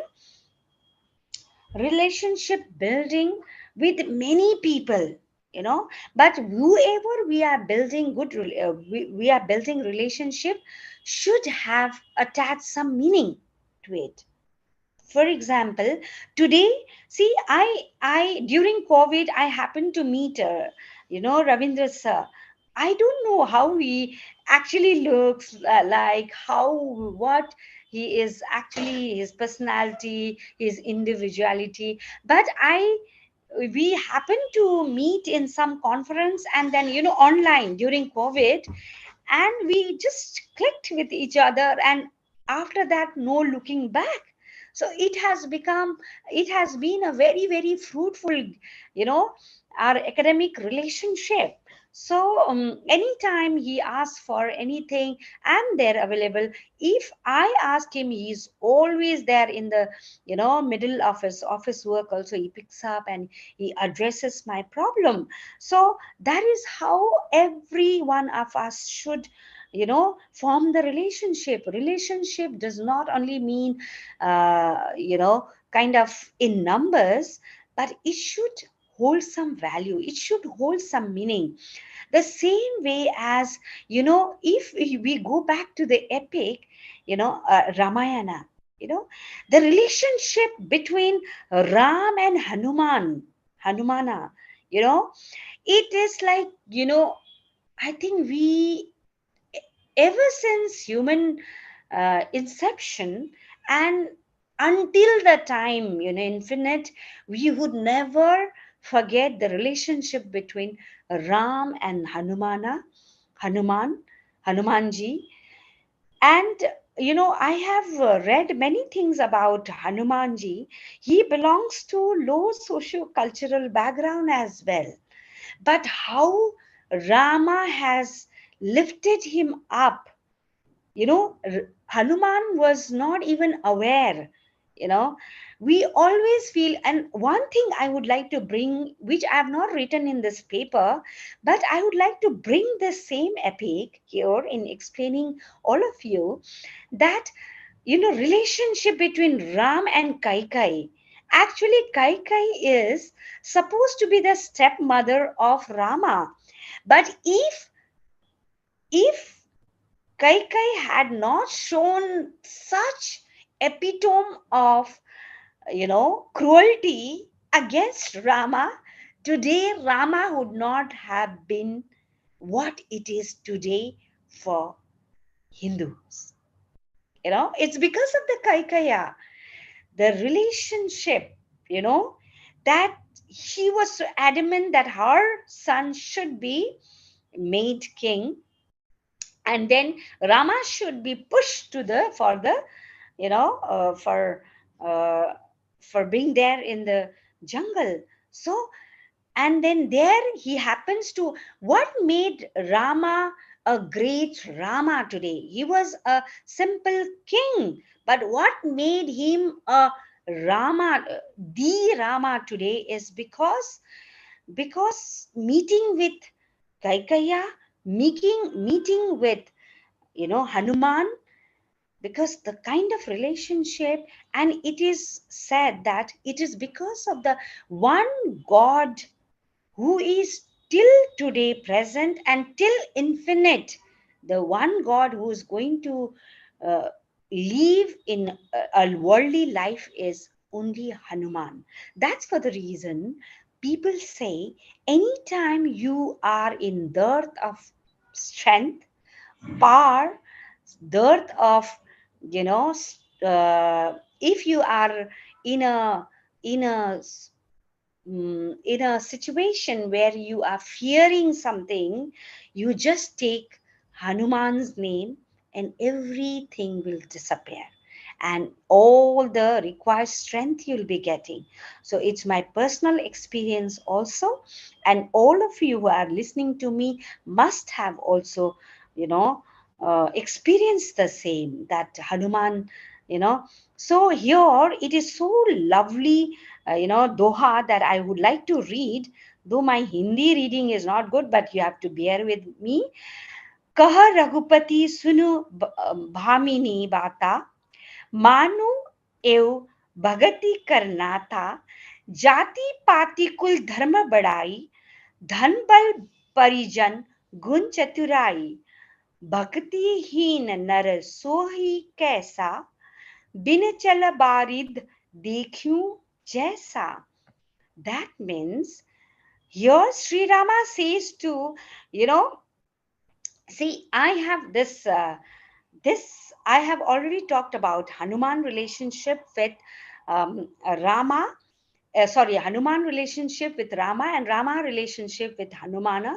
Now, Doha, which I read, is all about, Ram and Sabrima relationship. She belongs to very, very low socioeconomic, cultural background, but the devotion and dedication, uh, you know, at which she waited for Rama to pass through that lane, that she would always sweep that particular lane, from the start to the bottom, and then she would clean that area. She would then drop, her collected flowers, which she collected in the morning, to help Rama to have a smooth working till her, hut. So that was the devotion, and she did not even, was apprehensive about, giving that tasted bear, that berry to, Lord Rama, that she was so devoted in love and devoted in, uh, you know, in her worship for Rama, that she forgot that he is a prince, he is going to be king, he belongs to a royal family, he is the great Rama. She was tasting that berry, and whichever berry was sweetest, she was just offering with lot of devotion, so that Rama would taste that and would quench, would, suffice his hunger. So that was the devotion, the relationship Rama.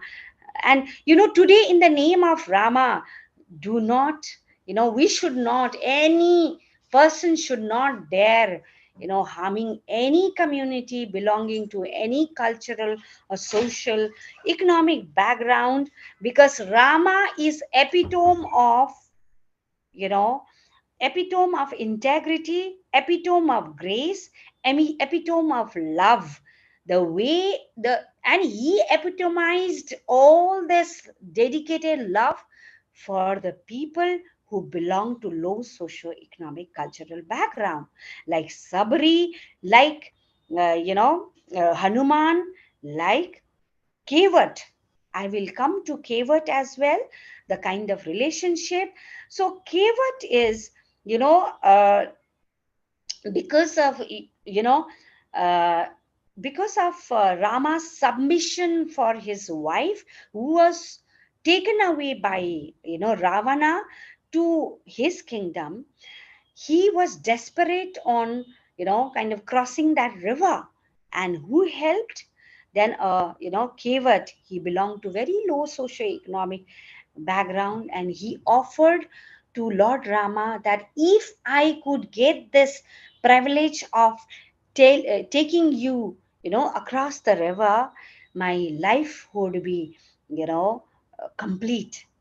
So this thing, Sri Rama, Lord Rama gives him that privilege, and Kevat ji, with lot of dedication and devotion, and chanting his name, worshipping, singing, throughout that sail, they reach across the river where they wanted to sail through. So that is how every relation should be. It should have compassion, it should have empathy as a social worker, it should have, you know uh, why am I not using sympathy? Is, sympathy would just let you go in vacuum.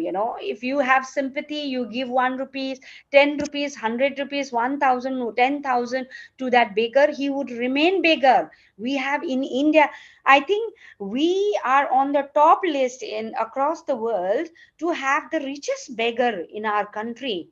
They are having a lot of money. And last time I was just going through this list, we have about 10 beggars who are very, very rich. They can compete with some of the billionaires in the country. So that kind of riches, and that is what we are going to give it to the country, to the society, if we have this uh, uh, you know non-value based love relationship. Our relationship should be empathetic, compassion, full of compassion, selflessness.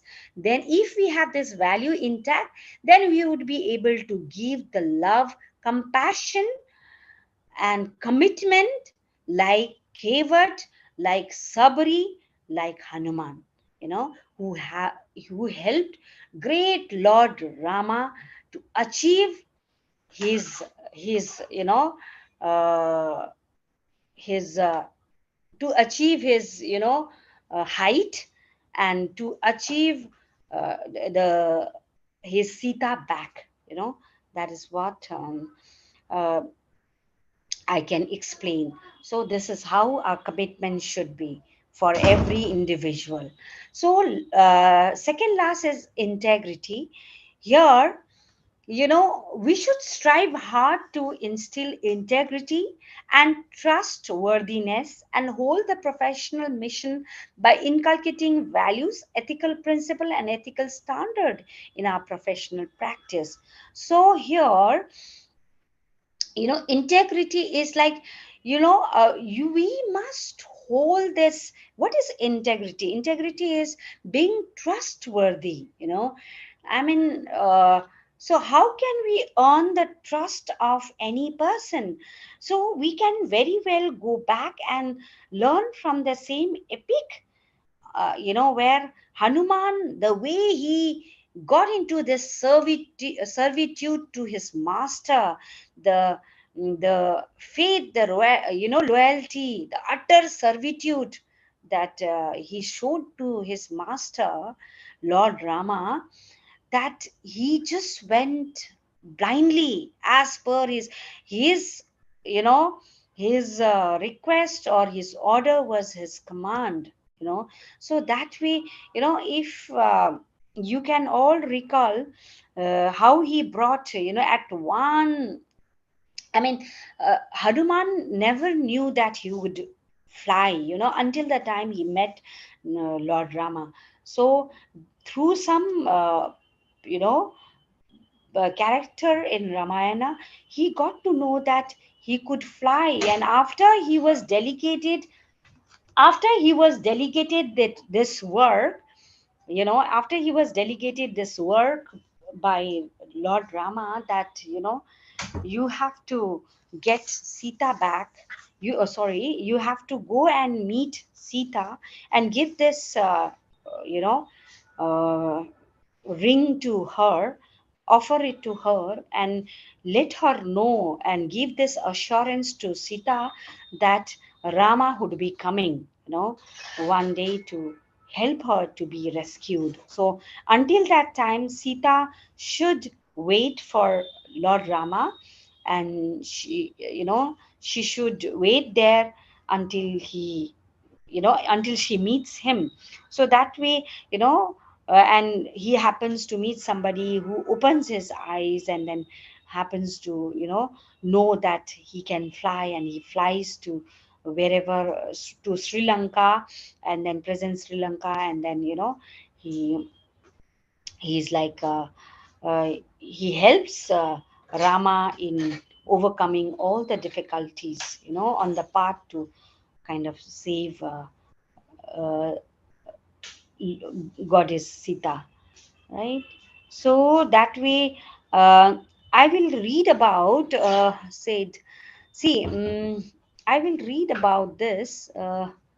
What Dr. Sudha has said, although he is known for his strength and cleverness and shows the characteristics of a great diplomat, but still he is not filled with pride or any kind of complexes, and he humbly surrenders to Lord Rama to complete his given task in any tough situation and time, said Dr. Sudha.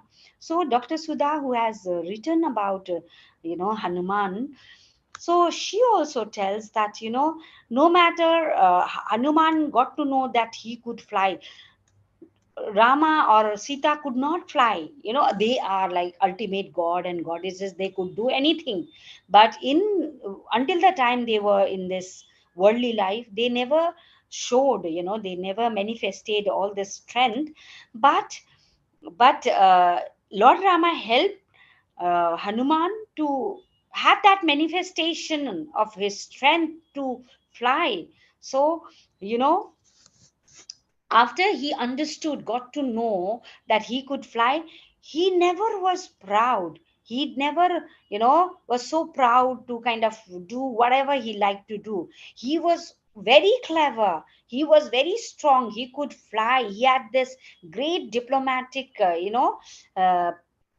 he was a great diplomat in the sense because he could go to cross the international border, and then he could give the message as a messenger. He went, before the whole troop went. So he was a great diplomat, but he was never filled with pride. The same way, no matter how much we have in our brain, how much wisdom we have, or how much we have learned, how much qualification we have acquired, how much possession we have, mm, kind of acquired, must always have this hallmark of professionalism, that is integrity, trustworthiness, and unwavering dedication and commitment towards the task, delegated task, and one competence. And I always read, my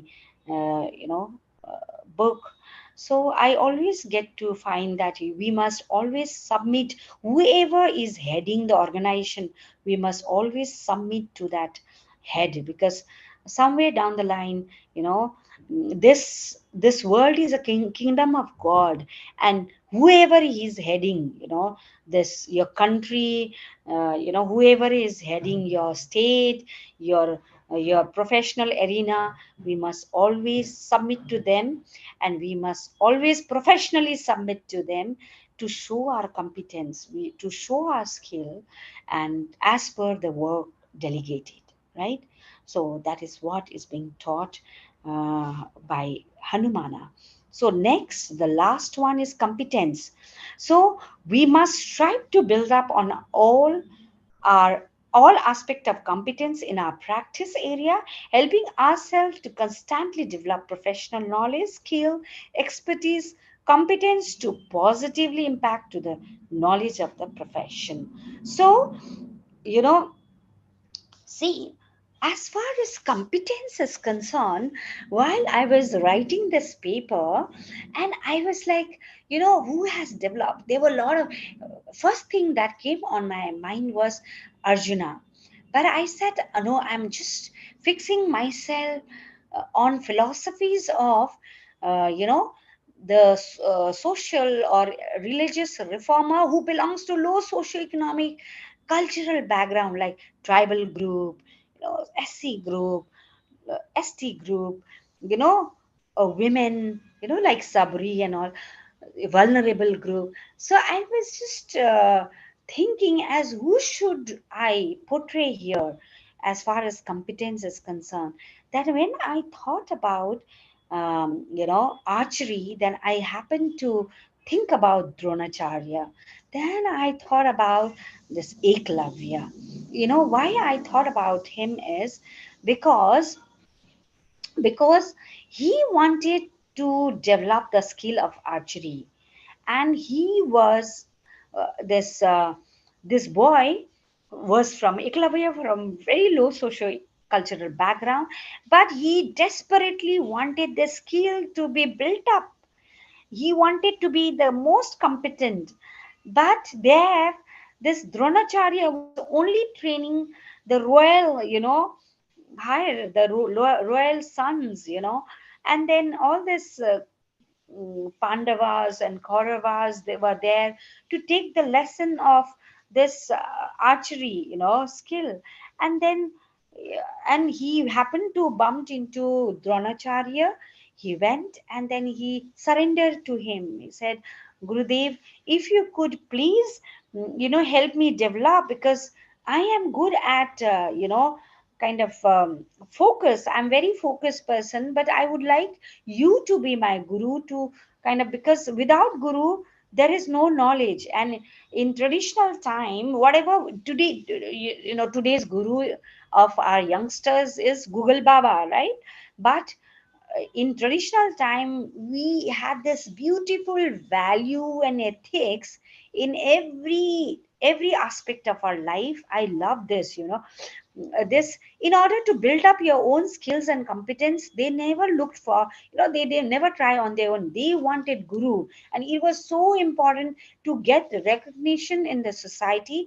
There had to be a guru, so he went and met Dronacharya, and Dronacharya, you know could not accept this proposal, because he was a guru of the royal, royal, royal, higher and loyal, royal people. So he said, I would not be able to give you this, lesson of archery, except for Pandavas and Kauravas, and along with them, I would not be able to club up. So, out of his anguish, he goes to his house and he builds up, he creates the this pratima, the pratima of Dronacharya, and he submits himself to that pratima, thinking that he is going to be my guru.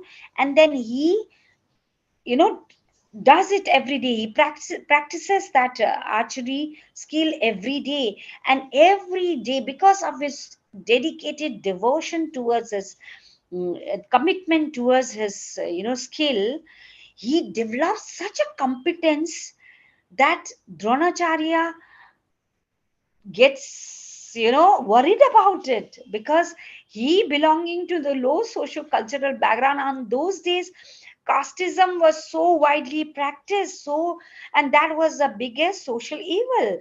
And then, and and Dronacharya gets so impressed with him, and he's filled with the gratitude for his, looking into his dedication for his master.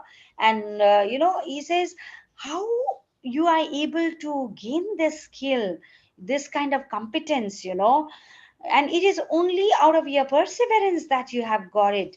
And it is not me who has given you the, given you teaching, but with my pratima in front of you, you could learn so much. So now I am your guru. So he just proclaims himself to be his guru, because he's installed that pratima in front of him. And so olden days, when you set the pratima used to be, taken as the real, this thing. They used to ignite the pratima to have life in that, So he says, you have already taken my dakshina through my pratima, because this has ignited me, So you have already taken, so hence you have to submit yourself to me and give dakshina.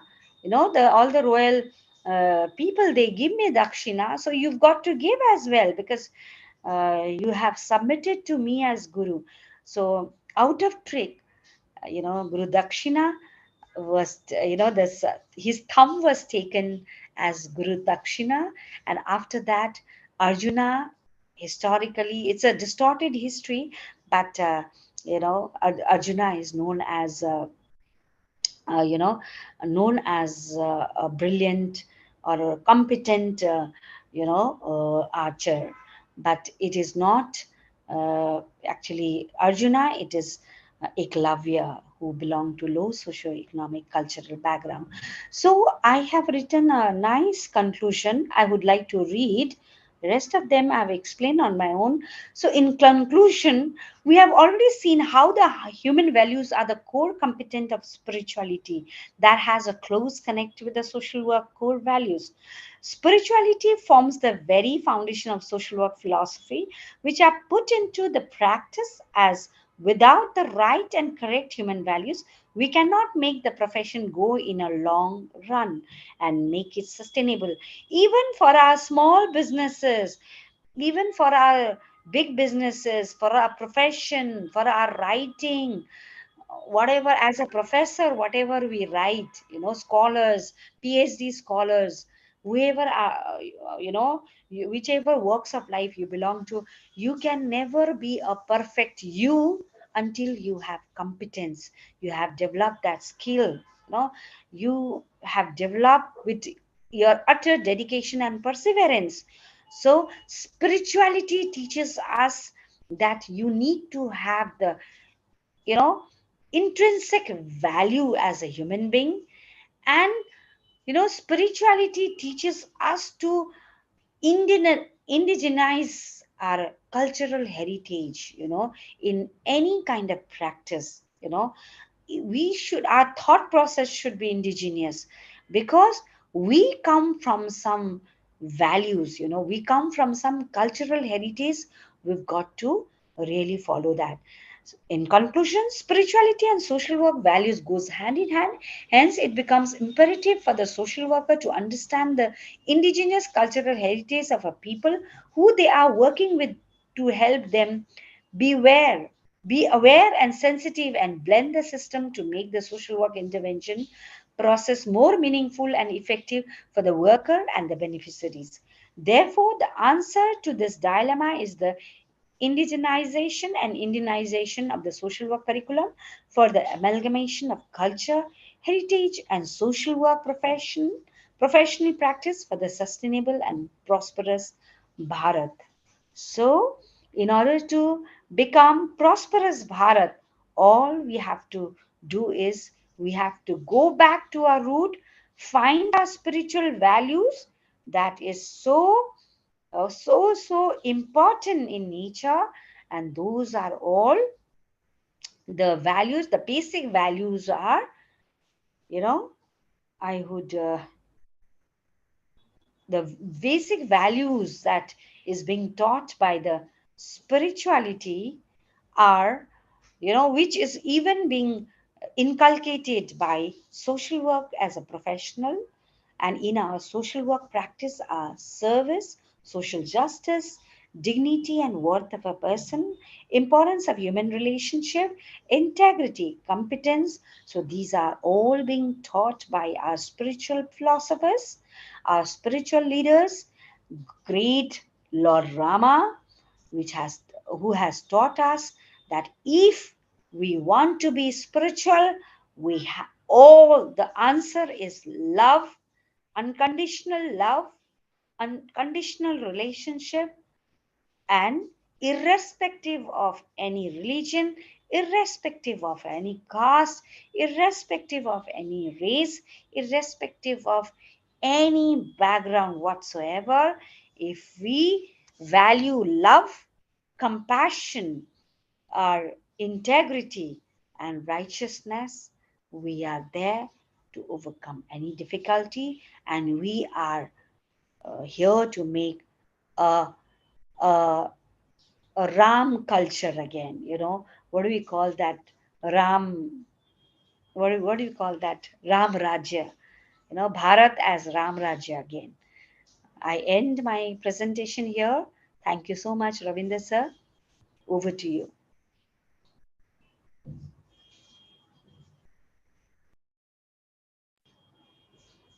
Ravinder sir, over to you.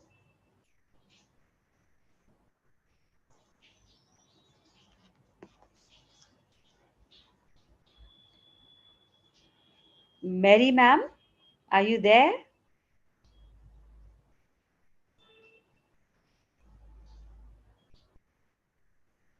Hello?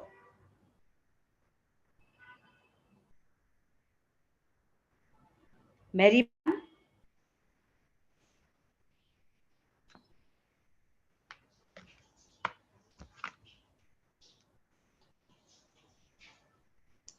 Yeah, Ravinder sir is not there. Anyone who has a question, I'm ready to take it. Okay, there is a question for me. Uh, how to reduce bias, ma'am? Few ways. How to reduce bias, ma'am? See, when it has to, see, I'll tell you, if you want anything to move in your life, okay, all that you have to focus in is you. You have to move to make your life moving ahead. Okay, so it is you who has to have a control over our mind, that okay, though I'm being taught by this by my family, because of my certain background, I am not going to express or bring that bias culture, bring that bias feelings in my practice. You know, that's how you have to consciously tell yourself. And I do it on everyday basis while I'm conducting any course, and while I am taking any class, while I'm conducting any workshop, I become very conscious. And if it is online, it is not very pertinent, but offline, you've got to be careful that whatever you are giving it equally, but with equity in center. Why? Because there are people who are vulnerable, there are people who have been historically oppressed. They will take time to come on your platform, so they have to be given protective discrimination as a platform to help them overcome the historical issues. and then bring it back. And that's for the reason the Constitution of India is there intact, which Dr. Bhimrao Ambedkar has, being a chairperson of it, has clearly written that protective discrimination, and how he has brought it across to people to experience through scholarship for the women, for the scholarship for girl child, for reservation, in educational or workplaces and all that. So that's what we've got to be very conscious ourselves in order to get our mind rid of all this bias, perspective that we have learned from our own family, from the way we are being socialized, and for the way we get to hear throughout the process of our socialization. But we as a professional, if we do away with the biasness, then only we can develop integrity in our professional life. Thank you. I'm I'm I'm I'm sure I've answered your query. Any question for me?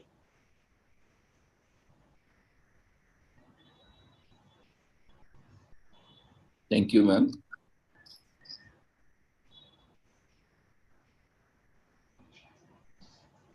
Book recommendation for storytelling and reducing bias.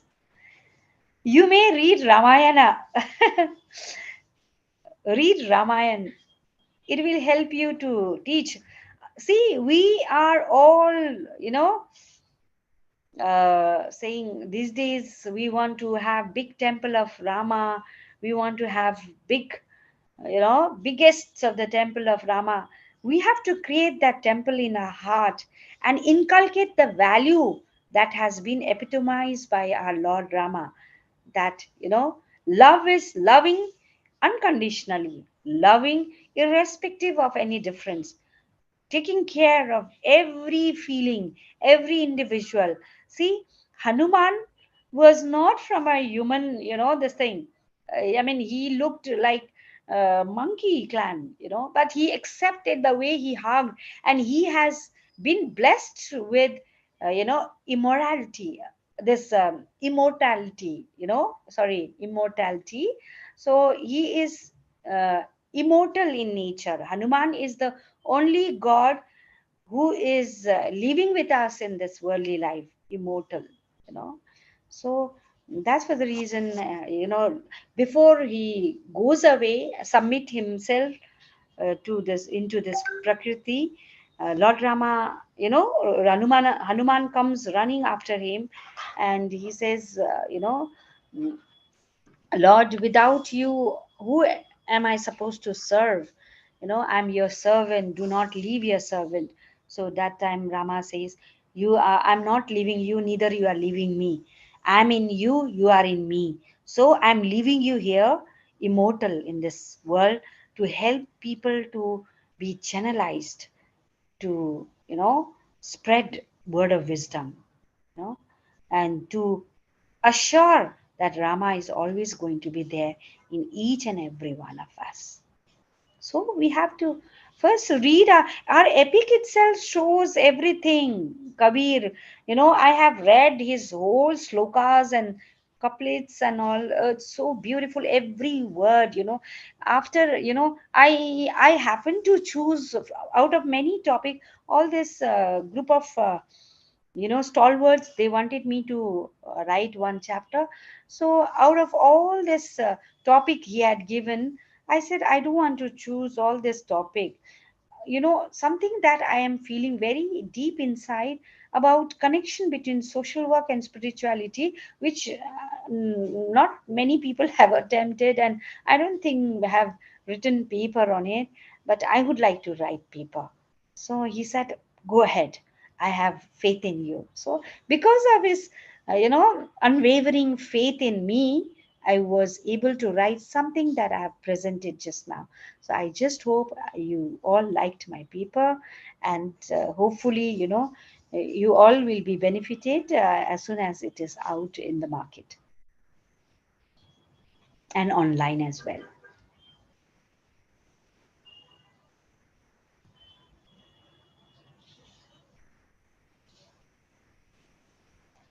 See, if you, Ravinder sir, we don't have time now.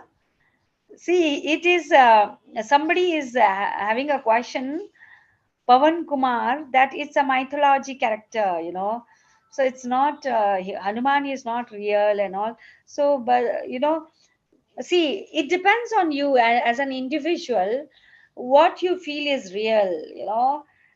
We might feel that, people, we might just think, oh, how can a mother sell off her body to get food for the child? you know Sex workers are mothers, dedicated, very very lovely mothers. I have come across them. I could never believe a mother of a little baby, a breastfeeding baby, would go and sell off her body to fetch her child a bottle of milk. I've witnessed that. I could never believe until I witnessed that. So the same way, mythology and all these books have epics have not been written just like that, my dear. It has some meaning, and nobody can write such elaborate, you know false, narration of people. So it was there. That's why we have a lot of artifacts. We have a lot of monuments. We have a lot of things that has proved that Lord Rama was there, Lord Krishna was there, you know so you've got to read properly. Please go back and read.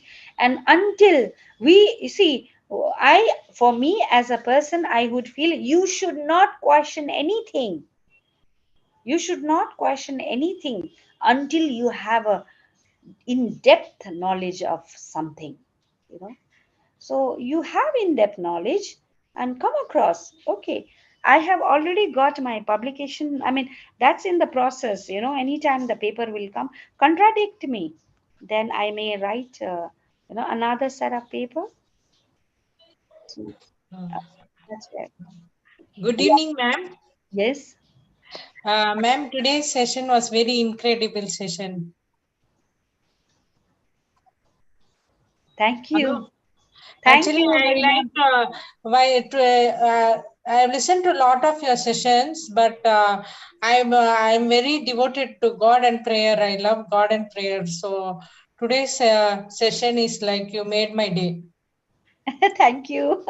Thank Because you. I don't know whether I have confidence in me, but I have anything I take up, I offer to God and then I start my work, because for me, God has done a lot of miracles in my life. Today I've come to this level also is just God's grace. I'm just an average student, but I've come to this level is just God's grace and my parents' blessing. Your session is very incredible. Then how to love each other without any expectation. We should love each other, and how you should um, have in-depth knowledge about the scriptures. That and all, you should have a lot of interest in reading your scriptures, whichever religion you are. So a lot of take back, and thank you very much, ma'am. You made my day, because I am a very interested person in spirituality and anything related to the divine and all. So, Yeah. so thank you very much, ma'am. God bless you. Thank you so All much. the best for Thank your you. future also. Take Thank care. you so much, Mary Ma'am. Mary Ma'am, I know you personally, and I've, witnessed your story of life, and I've witnessed your testimony of how, God has helped you in different stage of your life, in different situation of your life. Every one of us, we have a testimony, but in order to come across to that testimony, we've got to, get connected with Him. So if you are connected with God, you know, then you happen to have testimony of your life. So I don't feel, I've read Bible, by the way, Mary Ma'am. I've read Bible, I've read Quran.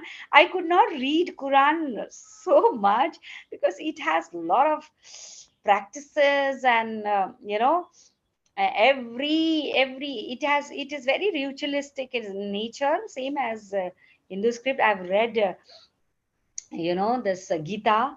So yes, and very recently I had a fortune out of nowhere.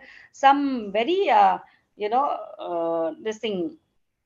I don't meet her so often, but she happened to send me an invite, which was all on interfaith, conference. There was a represent delegates from across the world had come, and then they had a discourse. So I learned a great deal. And very recently, when Prime Minister Modi had opened up parliament for the whole country, that time he had invited people from across the religious group. So there were people from Islam, there were people from Hindu, there were people from every religious group, and they had chanted, they had prayed for for keeping our values intact. So that was very, very impressive. So today I find myself so fortunate to speak all this that God has given me, and through Ravindra sir's, hand, that God has given me this privilege to share my little knowledge about spirituality and how we should mold our every profession into spirituality. Even for doctors, if there is attendees from medical background, I would request with my folded hand, do serve. And my sister herself is, herself is a doctor. She's a super specialist in ophthalmology. So I don't have to tell her. She herself is like that. She from Monday to Friday, she left government service. She was highly positioned. She left government service. She said, I want to be with the community. So what she did was she practices in our, this thing clinic from Monday to Friday, and Saturday, Sunday, she gives it for free, community service. So that's how we should serve. And if she sees poor people coming and visiting her, this thing, she makes it free. So that way, the way she has that human touch to her profession. So all of us, we should have maybe professional social worker or doctors, lawyers, politicians, administrators, so we must encourage our family members. We have every one of them from every walk of life in our own family. So we must influence their mind, because some people have this innate sense, and when God is giving you this innate sense, we must share all this and try to enlighten people. And that's how we are going to make this world a better place to live in, a better and sustainable way. We don't have to fend for, strive for sustainability. If we have love, compassion, dedication, integrity in us, the Bharat would grow as a great Bharat. See, today on 77th Independence Day, we are carrying plastic, and our every nala, every drainage system is full of plastics. Are we independent? No, we are not yet. 77th Independence Day, we are not yet. Have we, made any good difference in the nature? Our Prakriti is so selfless. It has given us everything to become queen and king on this earth. But have we given back to it? We are dirtying we have forgotten the concept of coexistence. you know we've completely forgotten where are our, we are throwing every dirty things, every chemical, bits of chemical into rivers, ocean. We have already dirtied underground, because of the pesticide, all this herbicide and whatnot we are using. We have already started intervening into space, moon, I mean, forget about all this. The earth that has been given by, by our divine, we should take care of it and make it sustainable in nature. And the only answer is because of your love for it, a real love. Real love today, let us all do this pledge of getting Bharat rid of plastic, which is immortal in nature. We will die one day, all of us, but plastic would take 500 long years, and after that also the microplastic will get into every organism, which is already scientifically proven that every microorganism is having plastic in their, in their cells. So any question, Ravinder sir? I think I close here. Thank you, ma'am, for your detailed explanation and expression of spirituality through our epics. In fact, that is not an epic nor a mythology. We wrongly use the word. The connotation of the words epic and mythology that is popularly in parlance used, but those are not the correct words because they represent a different meaning, but we use it commonly. So that is the reason maybe many of our friends assume that it is a story but not a reality. But today the world, we are living in such a world where, like children, until they realize the experience, they are still in their own fantasy world. So similarly, even today, or even in the adulthood also, many people live in their own fantasy world, not able to realize what is reality and what is the, fantasy. So, as you rightly said, we need to go through, we need to learn our ancient scriptures. People today, we see, people believe that, especially cartoons, you see Pokemon is believed to be existing in reality, but it never existed in reality. It's a fictitious character. So many fictitious characters, we are believing it, that they are existing today, and many real, characters which were existed today, we are not able to believe them that they existed and they are still existing today. So it's up to an individual to verify, to explore and understand themselves through various scriptures and through various authorities who have extensively done research on that.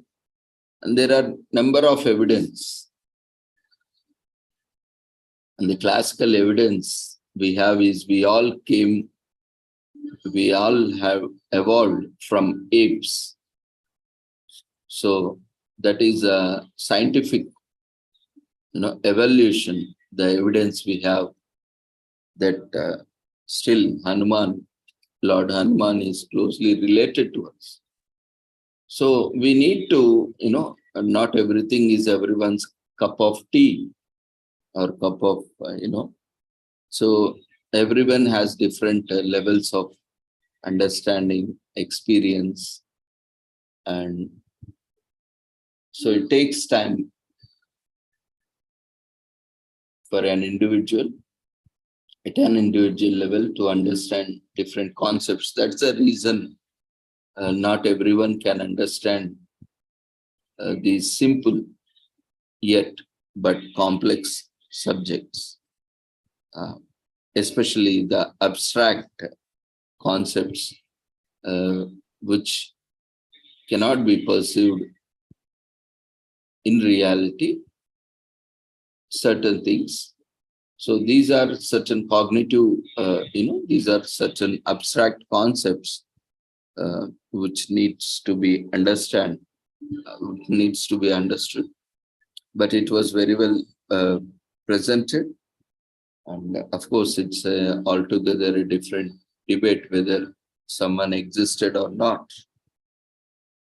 But it was very well apt on this occasion, and also as part of the social work conference, we can learn a lot about how a social worker should be and what kind of characteristics or qualities a social worker can imbibe and practice from these ancient scriptures. Thank you, ma'am, once again for joining us and contributing. And this presentation has been a value addition to the entire conference. We congratulate you and wish you all the success for your future endeavors.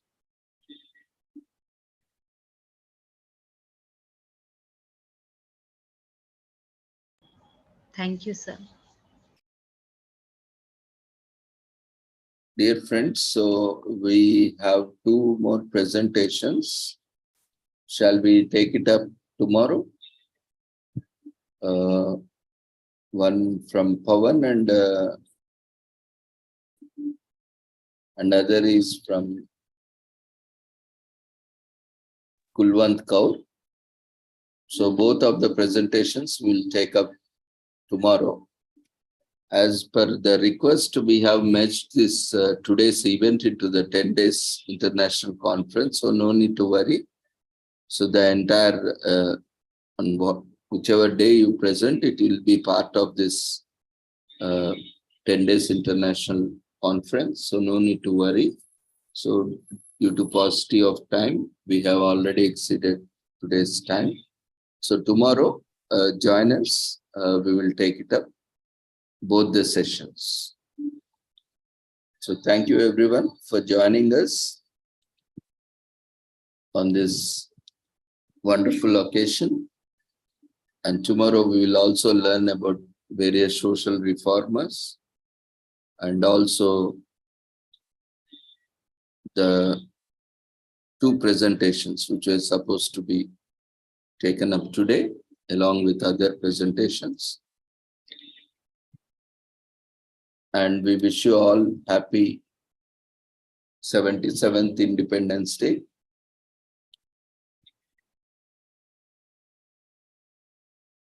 Before leaving, we request everyone to quickly fill up the feedback form for the day. And those who would like to make presentations, you can register yourself and can share your details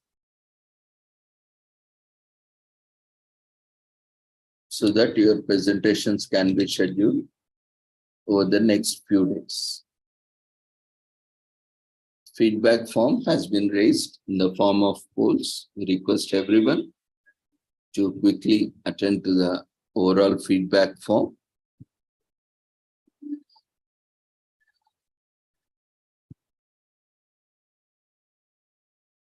Before leaving the platform. This would ensure that your attendance as well as your feedback is registered, which is mandatory for this set. So thank you everyone once again for joining us. Continue to keep joining for the rest of the days.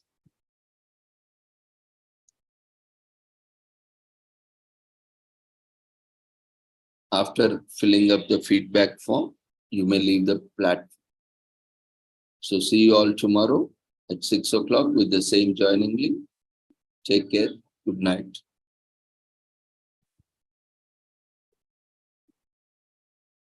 For those who are not able to access the feedback form, you can access it from the polls or quizzes menu option in the Zoom app or platform, or you can quickly log out and log in That will also solve problem. If you have accidentally closed the form, or you can update your app to the latest version, whichever your device supports. That will also solve the issue, if any.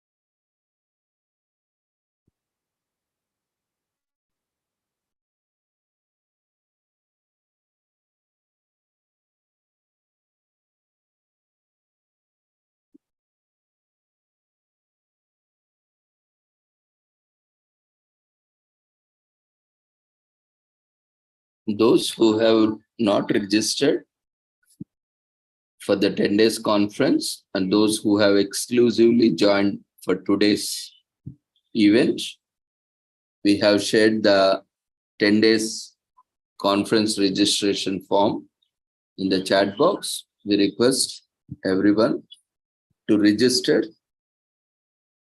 and attend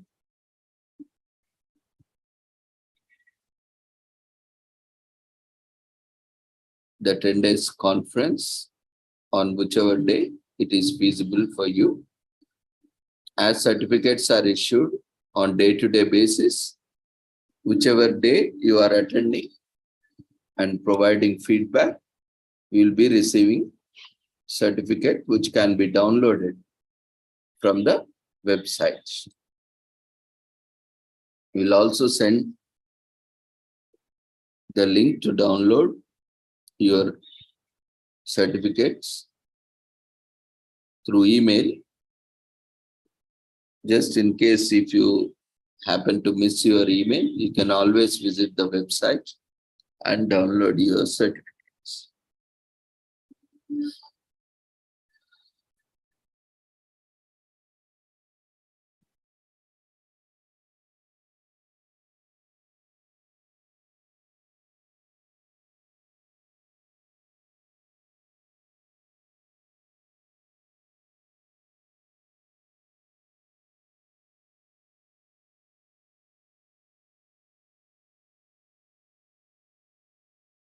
There will be an overall feedback form for the entire 10 days after the completion of conference, which will be shared on the last day through Google Form.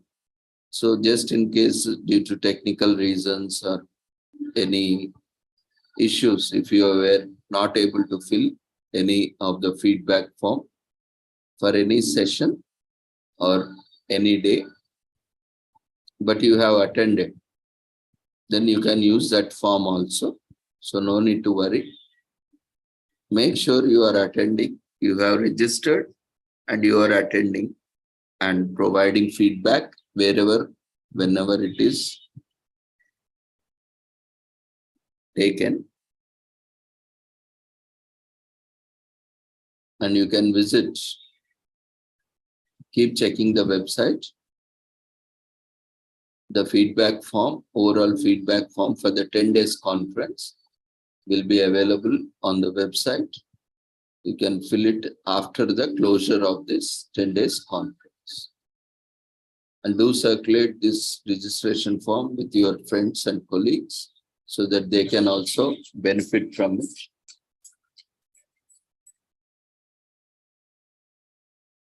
So see you all tomorrow. Take care. Good night.